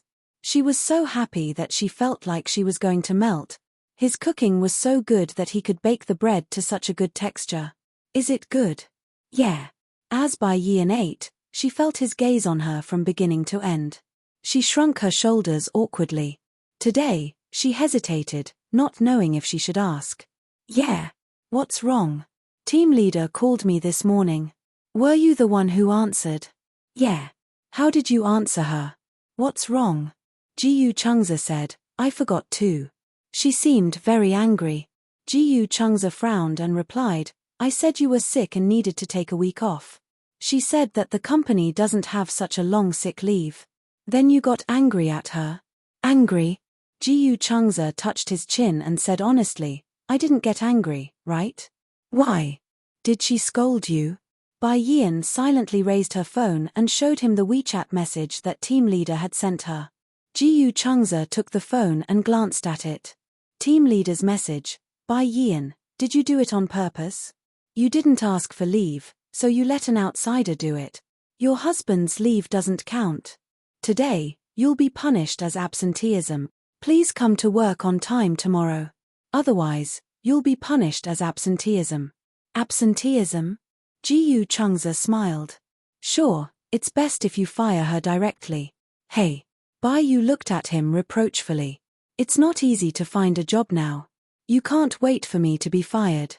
However, Ji-Yu Chungza put his arm around her shoulder and said confidently, when you're fired, I'll have a reason to support you. Bai Yu blushed, but he was unwilling. I don't want you to raise me. Girls should be independent and not rely on men to support them. Do you often read chicken soup articles on WeChat? For example, men are unreliable. Women only have a few years of youth, and they should be used to fight and struggle. Youth alone can't tie down a man's heart. When a person's pearls turn yellow, they will have no value. In the end, women who rely on men for a living will be eliminated by society. How did he know? She had indeed read such chicken soup stories before. Ji-Yu Chungza raised his brows unhappily. What? Do you think I'm that kind of scumbag in the chicken soup novel? No. Or, are you completely insecure? Sense of security. Bai Yang nodded hesitantly. She really didn't feel safe. He always felt that he was the only one who could be relied on. Chapter 4666. If I remember correctly, you work at a design company. Yes. What's the nature of your job? Designing wedding dresses. Only wedding dresses? Yes. Bai Ran nodded silently. We work with wedding dress factories in many cities. Their wedding dresses are all from our designs. Actually, we call it a company, but it's more like a studio. She sighed and said, actually, my dream doesn't only involve the wedding dress. I want to be an outstanding fashion designer, not just designing wedding dresses.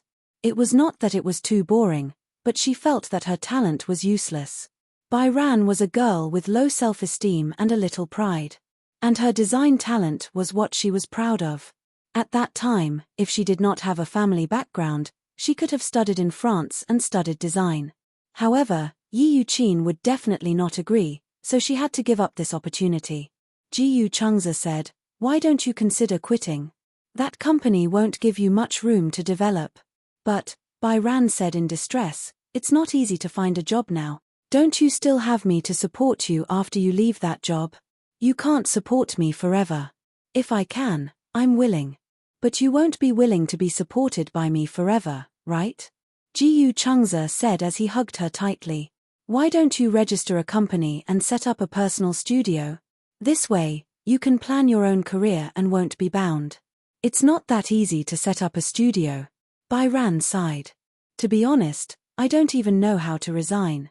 The company won't let me go because my design skills are the backbone of the company. They won't fire me. Then you should resign. If I mention my resignation, the boss will probably cry and throw a tantrum. Although it was not easy to find a job now, Bai Ran's excellent design skills made the boss have high hopes for her. In short, she was the entire company's cash cow. The company had signed many contracts because of her. If she left, who would do the design drafts of those contracts? Bai Ran frowned and said, let me think about it. Ji-Yu Chungza looked at her troubled expression and suddenly said, the thing that's stopping you is not the company, but your indecisive personality. Bai Hao was bewildered. Ji-Yu Chungza paused and said, actually, I understand how you feel. You yearn for the feeling of being needed. In this company, you feel that you are needed. If you resign, you will feel guilty, as if you are a traitor who has betrayed the company. Yes. These words completely reflected her inner thoughts. Bai Yang said, I don't want to be a traitor. Either you become a traitor to your company, or you become a traitor to your life. You also said that a woman's youth is only a few years. Instead of putting your own structure in such a small company, you might as well step out. Or, if you want to study abroad, I can accompany you. What about your job? Bai Ran looked at him tentatively. Don't you want to work? Moreover, it costs a lot to study abroad. You just bought a house. Ji-Yu Chungza laughed helplessly. Jin'er, do you really think that the husband you married is as poor as your aunt said? Bai Ran was stunned. It wasn't just because Ji-Yu Chungza called him Ran-er, but because Chapter 4667. I'm a little richer than you think. Ji Chung's words surprised Bai Yian. She couldn't help but sneak over and ask, how rich is a little rich? You can afford to raise 70 or 80 of them. Hiss, Bai Yian was shocked. Is it that cheap to raise me? Idiot. Ji Chung's knocked her head. Even if you buy Gucci and Armani every day, I can still afford to raise you. So he was very rich. Bai Yian suddenly laughed secretly. Ji Chung's saw that she was laughing secretly and hugged her tightly. What are you laughing about? Nothing. Tell me. You must be laughing about something. Me, Bai Yian pursed her lips and said, I'm laughing. At least I don't have to worry about starvation when I'm with you. Why are you so useless? To be honest, Bai Yian suddenly sat up and looked at him seriously. When I married you back then, I was really prepared to starvation with you. Ji Chung's didn't know whether to laugh or cry. Did he really give people the impression that he was so poor? When he first met her, he was dressed very well. Did he not have the manners of a noble at all? Bai Yian seemed to know what he was thinking and quickly explained, I'm not saying that you're poor in clothes. You're poor in temperament. Then what's poor in temperament? I just thought about it and felt that rich people would choose women of equal social status to be their wives. If you're really rich, why did you fall in love with me and marry me in a flash? Ji Chung's heard this and pursed his lips, but he didn't say anything. She felt too inferior. Even when she was with him, she was always careful, not because she was afraid of making him unhappy, but because she was afraid that he wouldn't like her. He knew what she had been through since she was young, so it was normal for her to have such an attitude. However, he hoped that when she married him, she would slowly become more confident and brave. Ji Chung's suddenly thought of something. He looked at her and suddenly walked out. Bai Hao saw him leave without saying anything. He craned his neck to check, his face bewildered. Hubby, what are you doing? Ji Chung's went straight to her room and opened the wardrobe. Other than the few pieces of clothing he had bought for her, her own clothes were all simple and plain. He had bought it for her, but she couldn't bear to wear it. Fortunately, she had a good temperament. She was able to wear the cheap plastic clothes that were sold at street stalls to give off a high-class feeling. These clothes were too mediocre and cheap. His heart ached so much that he decided to take her to the mall in the afternoon to shop crazily. When Ji Chung's returned to the room, Bai Ran was holding a bowl and staring at him blankly. She was still biting the poached egg in her mouth. What happened? I'm done. Let's go out in the afternoon. Going out? Bai Ran thought for a while. Didn't you ask for leave? You don't have to send me to work this afternoon. It's not work. Hey, what's that? An hour later. Ji Chung's brought Bai Ran into the resplendent shopping mall.